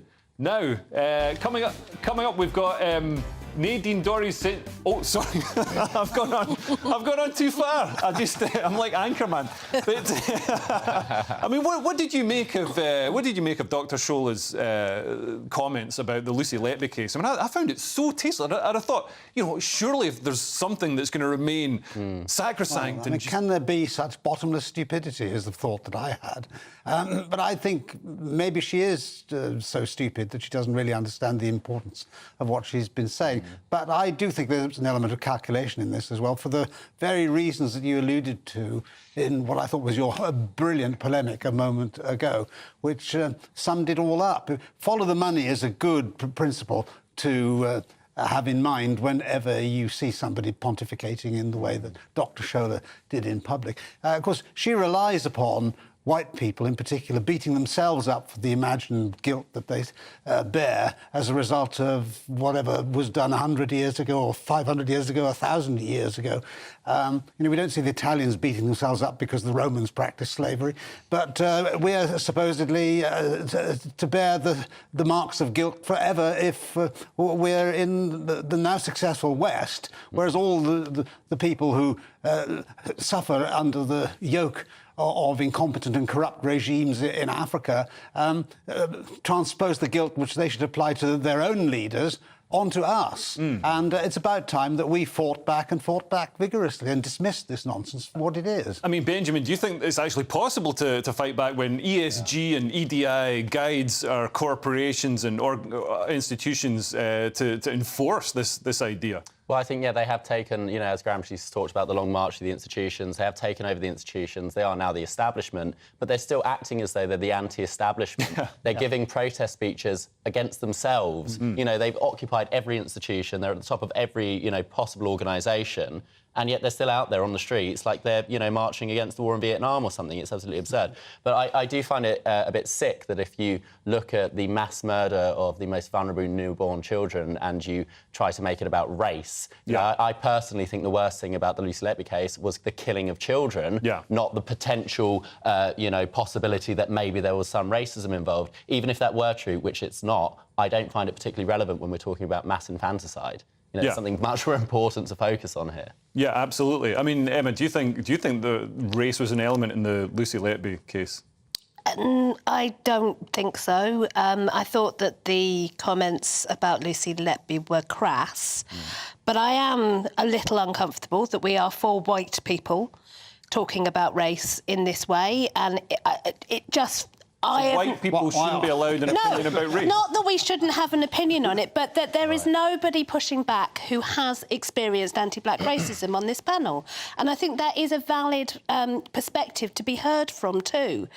The closest I've got is having relatives who are of colour, and I know that I haven't had the same experiences as them, and I haven't gone through the same... They'd be sitting on this couch right now saying, no, Dr. Shola was right. No, I think that I don't know what they think. I haven't spoken to them about Dr. Shola in particular. I don't go to my black relatives and say, please give me your wisdom, as if that's some sort of way of behaving. To go to black people no, but I'm saying that this is a look.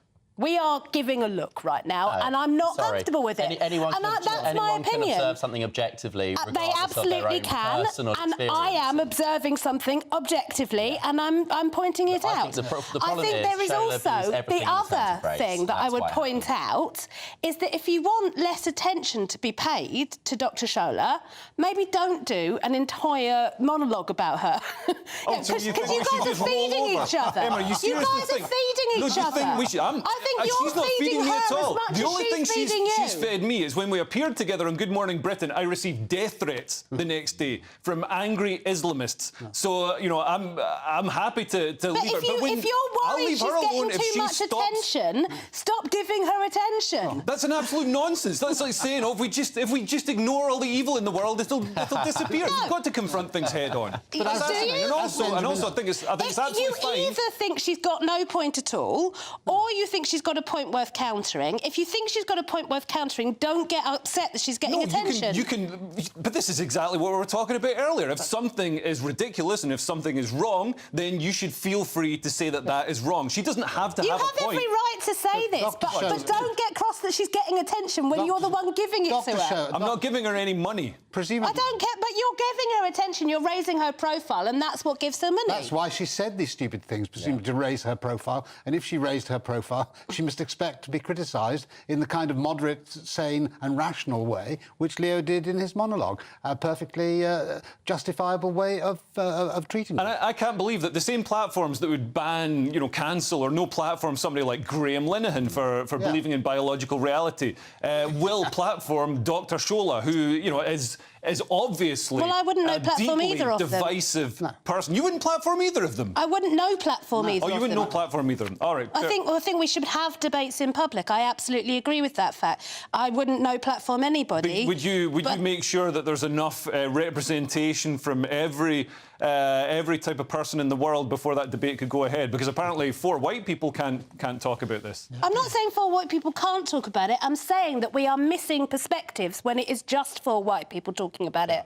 But that is a missing perspective from this conversation. But there's a new level of reverse racism which exists now because the wheel has come full circle, hasn't it? Because now in the cancel culture, there are certain things that it's very unfashionable to say, and you can lose your job, your livelihood, all sorts of things if you step out of line. Indeed, we saw this a couple of years ago with Lawrence Fox, who expressed a perfectly reasonable opinion on Question Time, and then had his long-standing acting career ripped out from under his feet by people purely because he expressed that opinion. So everybody has to hide in the shadows and lie to each other. Anyway, coming up, Nadine Dorries sensationally resigned from the Commons with a flurry of attacks on the Prime Minister. We're joined by the legendary Anne Widdecombe for her thoughts on this explosive political event. See you in a couple of minutes.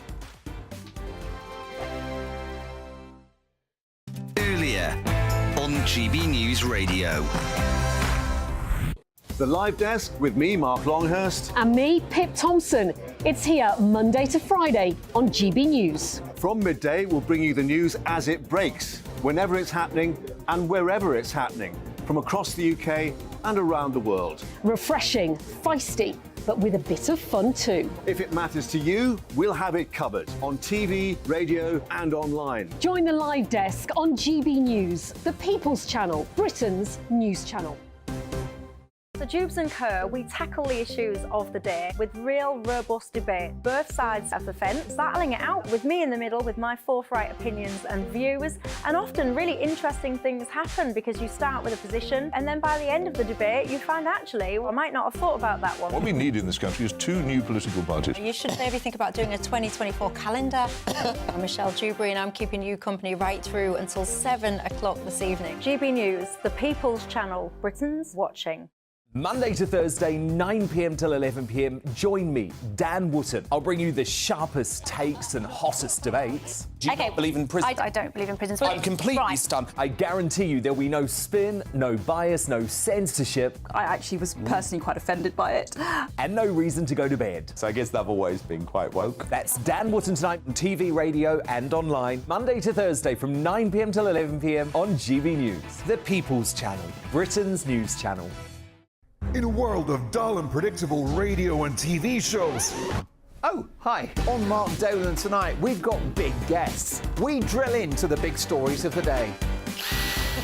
The show adds up to a brilliant listening and viewing experience.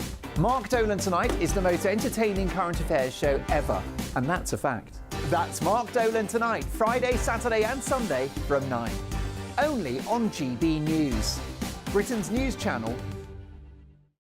Like all families, we have arguments every now and then, but actually we agree on what the mission of GB News is, and that's the most fundamentally important thing. GB News provides the kind of platform that lets all voices be heard. We don't hold back. We're free to say what we really think. Just because some people who live in a tiny little Westminster bubble think that their particular story is important, that's not the most important story for me. And often there will be difficult stories, stories that you won't find on the establishment media. Because what people think in the north of England may be very different to what they're thinking in the home counties. We're going to carry on telling the world what life is really like for households up and down the UK. We love to be in your car, in your kitchen as you're having your breakfast. Whatever you're doing, you are part of the show.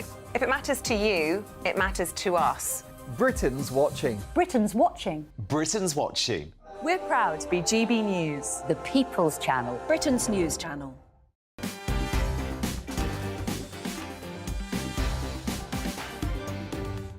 Welcome back to Mark Dolan Tonight with me, Leo Kearse. Now, I've got a couple of your emails. Lorna says, if the French received money from the EU to destroy their wine, do you really think they would destroy it? I feel like it would be more like a scene from Whiskey Galore, with everyone hiding it in their basements. I hadn't thought of that, but that would be exactly what I'd do as well. Richard says, butter mountains and lakes of wine. Where are they? I want to go and visit.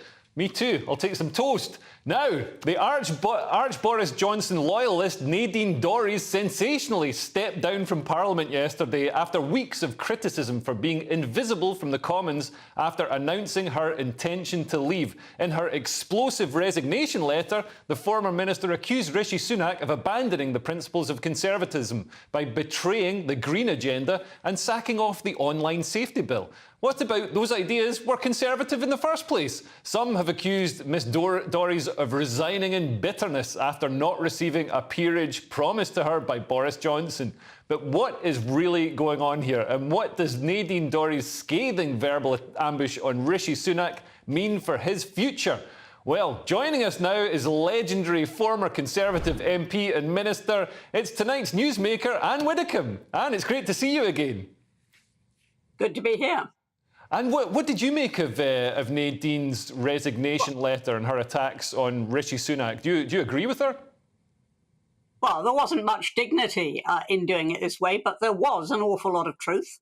I mean, it is quite true that the levelling up agenda has seemingly disappeared. It is quite true that he has taken a very, very unconservative line on taxation. We've now got taxes in this country at a record high. That shouldn't be the result of a Conservative government. So I think that she had points to make. And on the issue of bitterness, I too would be pretty angry because she wasn't just promised a peerage, in some sort of whispered conversation. I mean, Boris did actually put her forward. He put her on his resignation honours list. And it was decided to deny her the peerage. Now, normally that only happens if there's some question of probity. And then that can happen. And she's never received an explanation. And I think that is what is really bugging her. So I understand where she's coming from. I wouldn't have done it that way. I think if you're going to retire from Parliament, the watchword should be dignity. You go, you thank your workers, you thank your constituents, you thank fellow members of Parliament and the civil service, etc. And that is how you do it. Now, Nadine has many enormous qualities which I admire, but she ain't subtle. And there's nothing subtle about this. Yeah, I mean, I think we might just be living in a post-dignity society, and that might be one of the reasons behind it. But what do you make of our comments about conservatism? I mean, the online safety bill and the Green agenda, they've never been, things like state control of our communication and green issues, they've never been seen as conservative issues. Do you think the meaning of conservatism has changed? Well, if it has, Cameron changed it because he came to power, if you remember, with the slogan, vote blue, get green.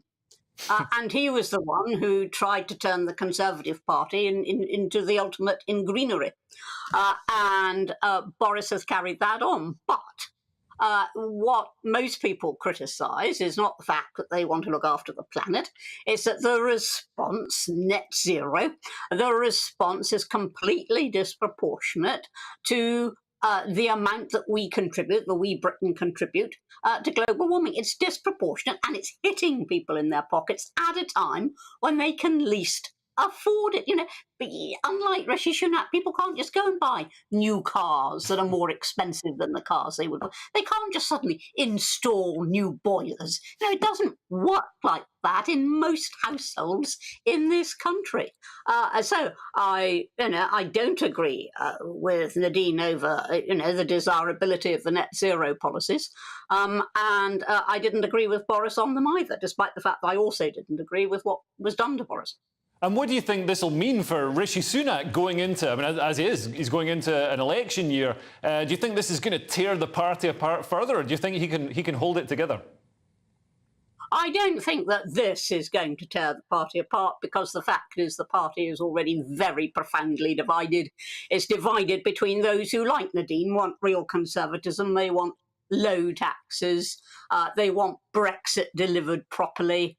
They want those things. And on the other hand is that section of the party, really quite a large one these days, who want to do all the trendy things, who want to do the net zeros, who want high taxes, who want more state interference. And the party is divided. I mean, that defines the Conservative Party now. What is it? It's a divided party. Yeah, I couldn't agree more. And thanks so much for joining us. I'm really going to miss our Sunday evening chats.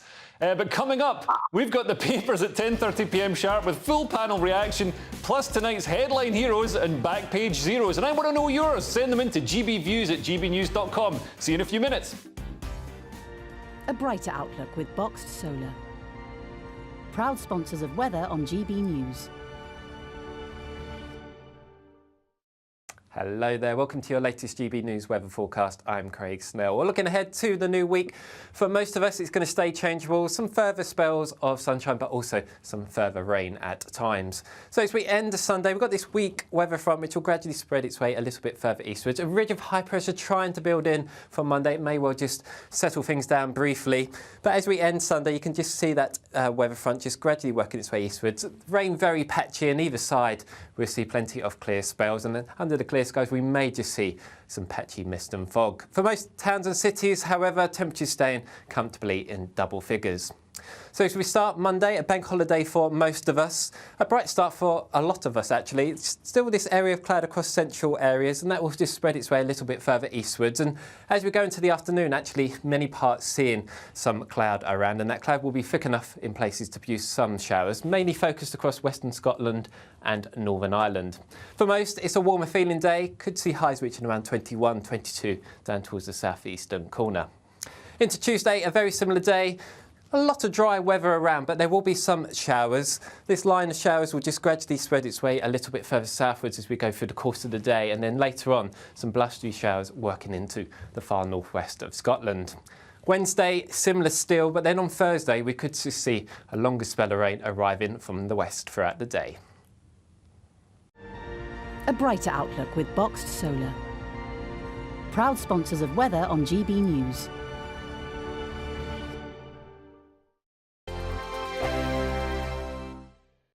Monday to Thursday nights on GB News. At 6, it's Dubes & Co. 7 o'clock, Farage. At 8, join Jacob Rees-Mogg. And at 9, Dan Wootton Tonight, followed by headliners. On TV, radio and online. This is GB News. Now then, Lee Anderson here. Join me on GB News on my show, The Real World, every Friday at 7 p.m. I'm not eating bloody cat. Are you Delicious. mental? Open your mouth. OK, here comes a train. Reminds me of the scene in Singing in the Rain. Adam, is that a good one? Whoa! Join me at 7 on GB News, Britain's news channel. Join me, Camilla Tominey, on Sunday mornings from 9:30, taking the politicians to task and breaking out of SW1 to see how their decisions are affecting you across the UK. Bursting the Westminster bubble every Sunday morning, only on GB News, the People's Channel. Britain's watching. Join us every night on GB News at 11 p.m. for Headliners, which is 3 top comedians going through the next day's news stories, which is exactly what you need, because when the establishment has gone crazy, you need some craziness to make sense of it. So join us 11 p.m. every night on GB News, the People's Channel, Britain's news channel. I'm Andrew Doyle. Join me at 7 o'clock every Sunday night for Free Speech Nation, the show where I tackle the week's biggest stories in politics and current affairs with the help of my 2 comedian panellists and a variety of special guests. Free Speech Nation, Sunday nights from 7 on GB News, the People's Channel, Britain's news channel. Every Sunday from 11, join Michael Portillo. There will be topical discussion, looking at the week before and the week to come. So kick back and relax at 11 a.m. on Sundays on GB News with me, Michael Portillo. GB News, the People's Channel, Britain's news channel. I joined GB News because I was sick and tired of not hearing my views being represented, not just mine, but so many people that I knew and spoke to. I just couldn't get my voice out there. I couldn't say anything. I couldn't do anything. Whatever the narrative was, I kind of had to follow it. GB News is there to provide a voice for those who have been ignored by the establishment media. We think different things, we've got a different style. GB News is here to be optimistic and positive about the future. It's real kind of dynamic and flowing, with the audience very much at the heart of it, like a big family. Here at GB News, we talk about the things that matter to you. Hearing the voices from right across our towns and cities, especially our towns. All sides of the argument represented with a heavy dose of opinion. We're on a mission here to make a difference. And the GB News family really is here for you, and whatever time of day you can watch or listen. Britain's watching. Britain's watching. We're proud to be GB News. The People's Channel. Britain's news channel.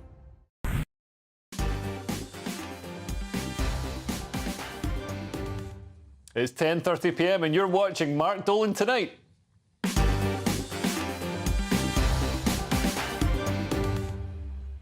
So it's time to have a look at tomorrow morning's newspapers, hot off the press. I've got them here. The Eye leads with Tory big beasts facing wipeout at next election as Dorries opens up new splits. So some of the stalwart Tories are going to be possibly losing their seats next year. The Independent has, there's a picture of Prigozhin, or Prigo meme as some call him, because he's such a memeable person, even though he's an absolutely horrible person as well. Well, he's not a person anymore. He's been apparently identified by genetic analysis from the wreckage of his plane that was shot down a few days ago, or bombed out of the sky. And Russian investigators say that he did die in the plane crash, which means that he probably didn't. And they also have an independent campaign victory. There's a number 10 crackdown on racism after N-word revelations. So the Cabinet Office warns all government departments not to use racist language following independent reports on the use of offensive slurs in multiple official documents. I can't believe that this was actually still going on. Actually, I remember this. This was it was antiquated language in documents that hadn't been updated. It wasn't new language. It wasn't being put in. Is what I'm saying. It was an oversight, but obviously, you know, a terrible one. And that's good that they've moved to sort that out. Moving on, The Guardian has ultra processed foods causing a tidal wave of harm, according to experts. So this is the next health issue for us to worry about. This is foods that have lots of E numbers and have been through lots of processing and unfortunately probably taste delicious. They also have the Prime Minister putting progress on clean air at risk. That's according to Khan, Sadiq Khan, who obviously wants everybody thinking there's lots of dirty air so that they pay his taxes. And Moscow confirms the death of Prigozhin there. And also a picture from the Notting Hill Carnival. Very colourful picture there. Looks like a lot of fun. I'll probably see some of it on the tube on the way home. And they have the Daily Mail has the NHS trying to erase women. So the Health Secretary's anger as 77 trusts sign up to Rainbow Badge scheme that marks down hospitals for using words like mother. And they also have a picture of Prince Andrew and William and Kate in the back seat. And this is Prince Andrew possibly being brought in from the cold and joining the royal family again. Possibly. Right. I don't know. But yeah, let's have a look at these. Actually, let's start with the NHS trying to erase women. Luckily, we do have a woman in the panel. If we had 4 white men, we wouldn't be able to discuss this, but we do have a woman. I mean, what do you make of this? Because, I mean, the thing that blows my mind is they're trying to do something good and it ends up alienating lots of people. Yeah, I think that's the problem. This is all coming from a place of compassion for people who struggle with their gender identity. Now, I'm a old-fashioned radical feminist. I thought you were going to say old-fashioned woman. And well, I'm both an old-fashioned woman and an old-fashioned radical feminist. So I'm very much of the opinion that, you know, I know what a woman is and I fight for the rights of female people. That is my, you know, my number one priority. But I think the other question that we need to think about here is that clarity in medical language is absolutely important. Yeah. You know, we know that people know that if you're a woman, you need to go and have a smear test. very few people know what their cervix is, and quite a few people don't know if they have one. So referring to people as a cervix haver is actually unclear and could put people at more risk of health problems. So you do need to use clear language in medical documents. So I do think that there has to be a balance. I don't want to see trans people feeling at all under attack, and I know that they do, and I know that this is a difficult moment for... They feel under attack because the NHS describe mothers as mothers? No, not for this particular reason, but in the moment that we're in, the debate is nasty. It's heated. It's been nasty towards people like myself who campaign vociferously for sex-based rights. Yeah. But it's also been nasty for people on the other side of that debate. But I don't think it's... The thing is, we've had trans people, you know, for a long time, and everybody, you know, or most people were accommodating and polite, and I think, you know, most trans people just got on with their lives, and in a lot of cases people didn't even know that they're trans. Now there's a new wave of trans people who frankly look like me, and they're trying to make the debate about them. So women like me want to go into changing rooms, want to go into you know, prisons and female prisons, and female sports as well. I completely oppose male-bodied people in sex-segregated spaces. I think women do need to have the safety of sex-segregated spaces.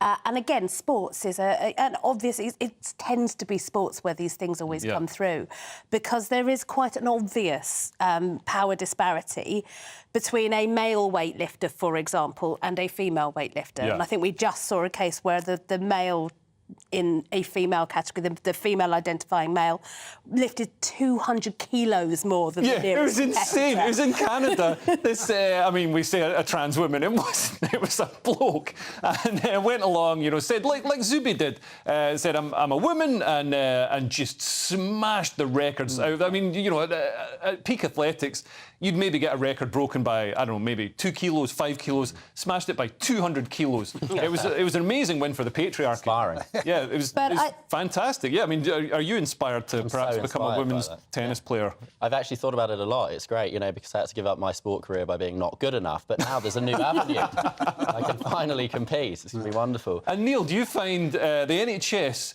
spending money on rainbow badges and finding new ways, new words for women at a time when they've obviously got other things to be spending money on? Do you find it? Of course, I mean, this politicised nonsense is just something which shouldn't happen at all. But it's a function of the sort of HR-obsessed world where, as you were saying earlier on, ESG rules the roost. And the Equalities Act 2010, which the Tories actually put through because it would otherwise have fallen with the general election when Harriet Harman was the force behind it, ceased to be the minister, and of course Labour lost the majority. But the Tories, in a coalition with the Liberals, forced it through. Well, they didn't force it through because there was almost no debate about this. That's the trouble. But you know, that legal underpinning has to be taken away in order to stop this kind of nonsense happening, because organisations, companies, particularly big businesses, feel that they might have some legal repercussions if they don't conform to this modern shibboleth. You know, the shibboleth was a word which you couldn't pronounce properly unless you were, I forget my Bible now, which tribe of Israel it was that used this as a means of determining who was a foreigner and who wasn't. But we've gone back into that kind of world which we should have left thousands of years ago. Yeah, but it feels like they've invented a new vocabulary to identify. It's a new caste system, a new class system where, you know, if you read the right books and if you read The Guardian and you learn all the new words, then you're in that system and you've got the right opinions and you're exalted and you're correct. And if not, then you're sidelined and your career can be destroyed. I mean, it seems ridiculous. Moving on, the ultra-processed foods causing a tidal wave of harm. We have seen ultra-processed foods, corn syrup, processed starchy carbohydrates. You know, scientists are so clever at finding the right combination of fat, sugar, and crack cocaine that makes a pizza delicious. I mean, is this something that worries you? Yeah, well, for a long time I've been against the sort of rise in seed oils, which you now see replacing, in a lot of cases, due to what began as health concerns. People said, oh, these fatty kind of things, we've got to replace them with these artificial seed oils. Well, yeah, of which course, actually turn out butter. being- I remember when I was a child, butter was considered unhealthy, and you're supposed to change to margarine. Yeah, and fat isn't unhealthy. If it's natural, good, proper fat in the right context, it's actually quite good for you. But processed food as a whole, it's this typical thing of scientists trying to make food more healthy by processing it and manufacturing it, and it ends up being far less healthy because nature knows best. Well, this is the vegan food as well. You know, that processed meat, Beyond Meat, that stuff's terrible for you. For 10 years, we'll be talking about how it's killing people. Yeah, well, I mean, I think in this case they're not processing it so much to make it healthy as to give it a longer shelf life or just to make it just unput-downably delicious. They're trying to tweak our brains, like the maker of Candy Crush tries to tweak our brains with bells and flashing pictures. So, I mean, do you think this is something that we just need to get back to basics and start, eating real food again? Yeah, I mean, it's all things in moderation, isn't it? If you want to have a highly processed burger or whatever every now and again, go for it, But most of the time, an awful lot of what we're eating, we're not really aware of what's in it properly. Yeah. When you're on the go and it is, you just want to shove something in the microwave, it's very unlikely to just have the ingredients that are pictured on the box. There's an awful lot of other stuff in there. And it is about sort of this longer shelf life stuff and, as you say, about making it something that we keep going back to. And, I'm quite obviously the worst for going back to a bag of crisps when I shouldn't.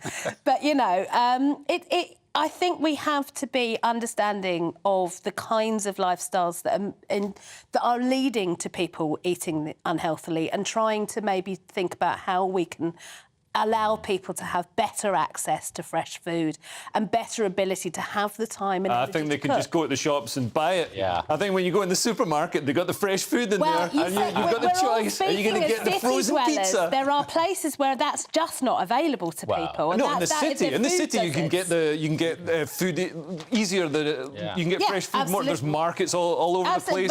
You can get it delivered to your door. There's literally no excuse. No, but there are real food deserts in the country, and we do need to make sure that people have the availability and are able to. I think it's a crisis of people's willpower rather than anything else. And laziness, not what. Yeah.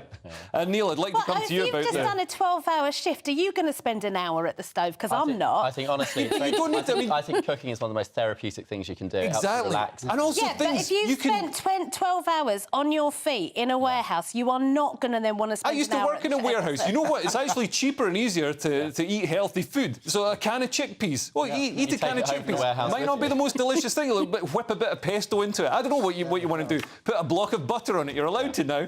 That's going to be healthier. But Neil, I'd love to come to you about this. The Tory big beasts facing wipeout at the next election after Dorries opening up new splits, and there are already quite a few splits in the party. But it mentions cabinet members Penny Mordaunt, Grant Shapps, and Mark Harper, who face losing their seat, and Labour being 15 points ahead, which is actually less than I thought they were ahead.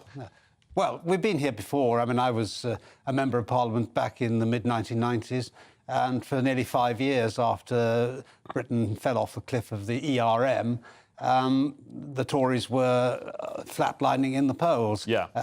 It was quite clear that 97 was going to be a wipeout. Yeah. And nothing that they could do under John Major as Prime Minister, who refused to accept responsibility for the greatest economic disaster that we've seen since the gold standard in 1931, he wouldn't resign. So the electorate then got their own back. And I think the Tories are in the same period of denialism now.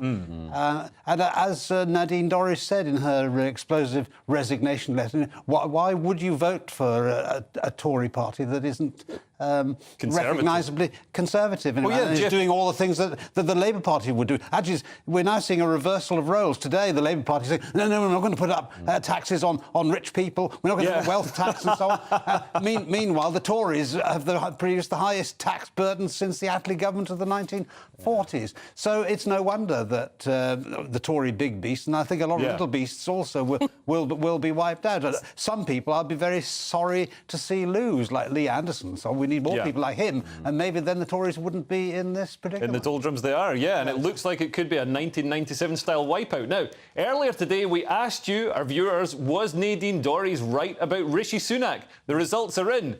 84.7% of you say yes, while 15.3% of you say no. I'll round that up to 85%. So, yeah, you overwhelmingly agree with Nadine Dorries. Now, coming up, we've got more from the papers next. We've got the Telegraph and the Star, plus tonight's headline heroes and back page zeros. And I want to know yours. Send them in to gbviews@gbnews.com, and we'll see you in a couple of minutes.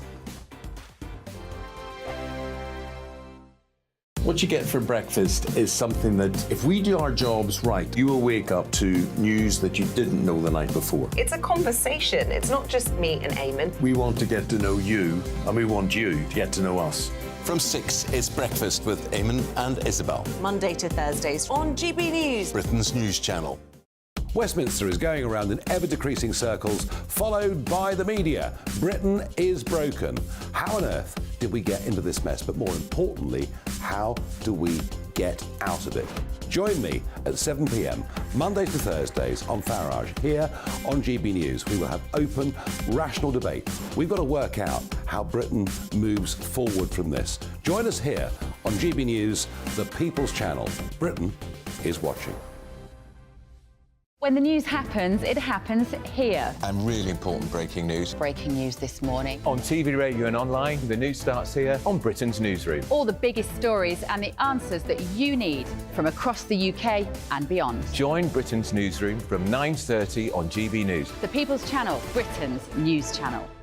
Join me, Patrick Christie's, Monday to Friday, 3 till 6. We tackle the day's news agenda like you've never seen before. It's high tempo, high octane, the most controversial topics and the best guests. You will not be able to take your eyes and ears off it. I'm not afraid to ask the questions that you really want answered. 3 till 6 p.m, Monday to Friday on GB News, the People's Channel, Britain's news channel. People in Britain, they love free speech, but they also love fair play. I don't care if I'm speaking somebody from a trade union, from the Labour Party, somebody from the SNP. And I think the viewers like to see that actually we can challenge one another, but in a positive way. We think we ask the questions that people want to ask, and often we ask the questions that we wanted to ask in Parliament but never got the chance to ask. So join us every Saturday, 10 a.m. till noon on GB News, Britain's news channel. It's all about family, being in people's living rooms, all the interaction and getting to know who our viewers and listeners are. When I was young, my dad used to say, Nana, stop arguing. I wanted an outlet that would enable me to give my opinion. People are going through a really hard time right now, and I know that you don't feel like you're being listened to by the establishment. I came to GB News because it's the People's Channel, and I want the audience to have their say on the events of the day. We're dynamic. We do something different. Democracy shows that the wisdom of the nation is in its people. I get to travel to find out what the story is from a personal perspective. The British people aren't fools. We know when we're not being told the full story. We've got to work out how Britain moves forward from this. It's the best country in the world. The establishment had their chance. Now we're here to represent your views. Britain's watching. Britain's watching. Britain's watching. We're proud to be GB News, the People's Channel, Britain's news channel.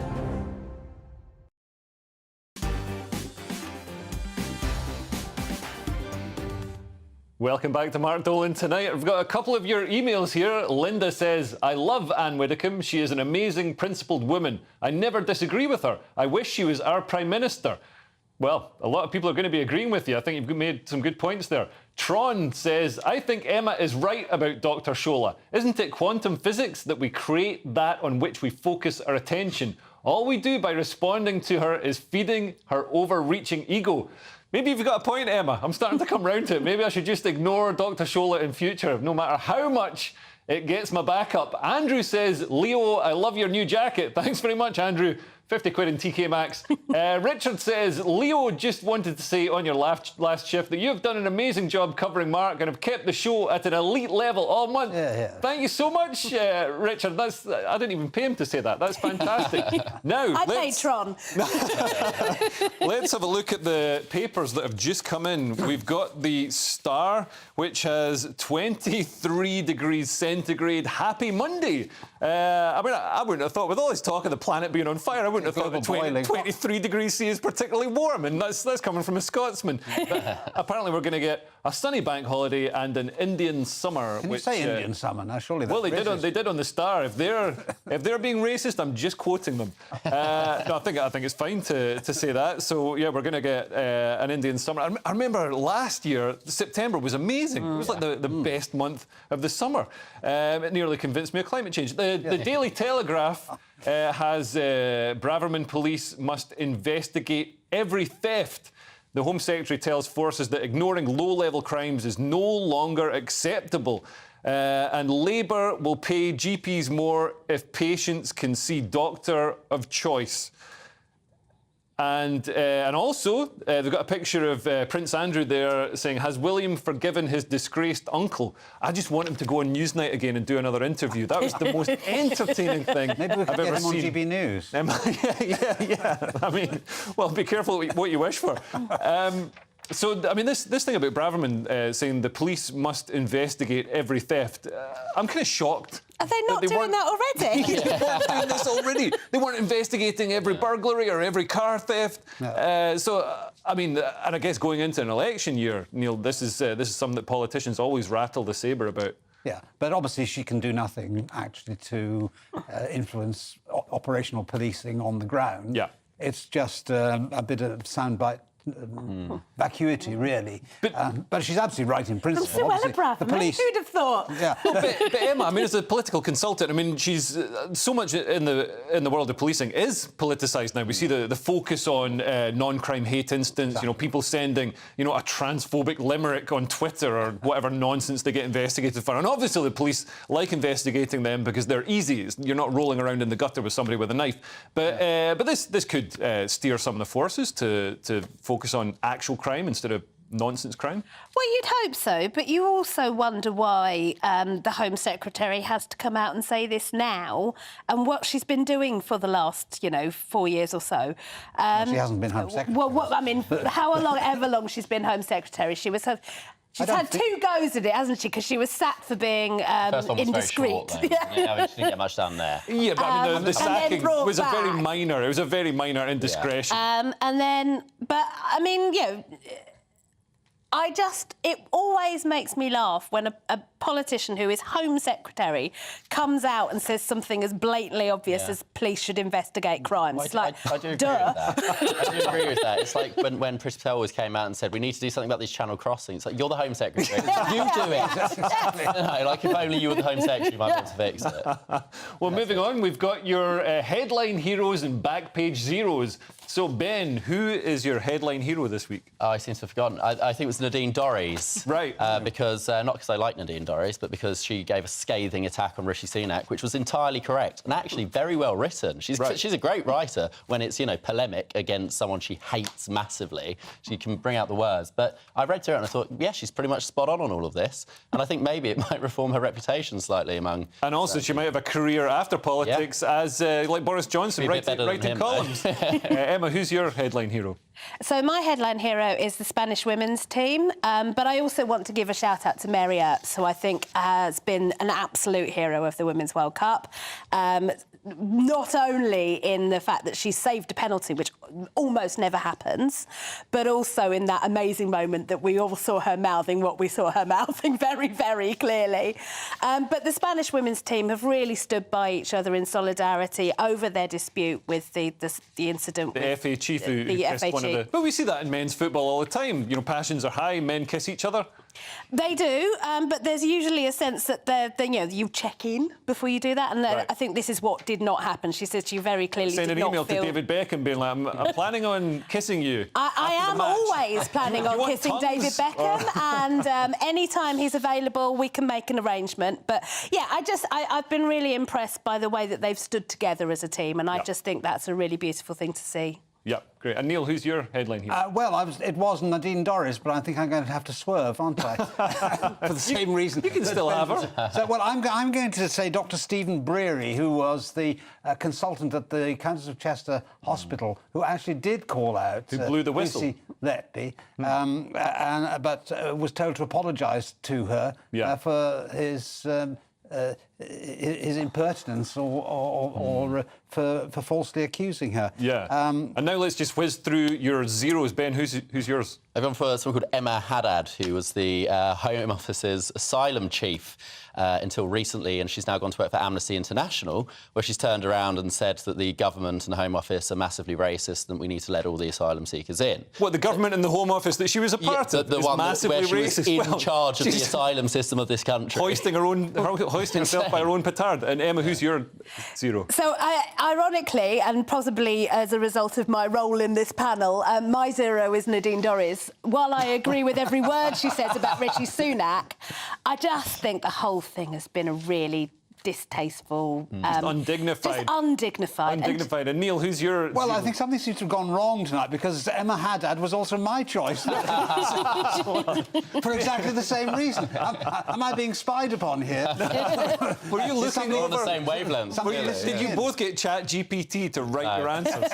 This is... but yeah, clearly, I mean, if she's bad-mouthing the government that she just left, calling it racist, that seems... I mean, what was she doing when she was there? Exactly.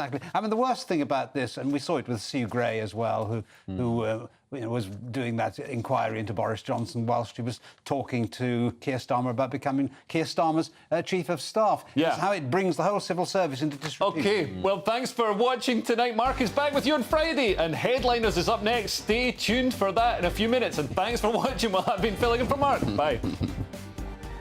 The temperature's rising. Boxed Solar, proud sponsors of weather on GBNews. Hello there, welcome to your latest GB News weather forecast. I'm Craig Snell. We're looking ahead to the new week. For most of us, it's going to stay changeable, some further spells of sunshine, but also some further rain at times. So as we end Sunday, we've got this week weather front, which will gradually spread its way a little bit further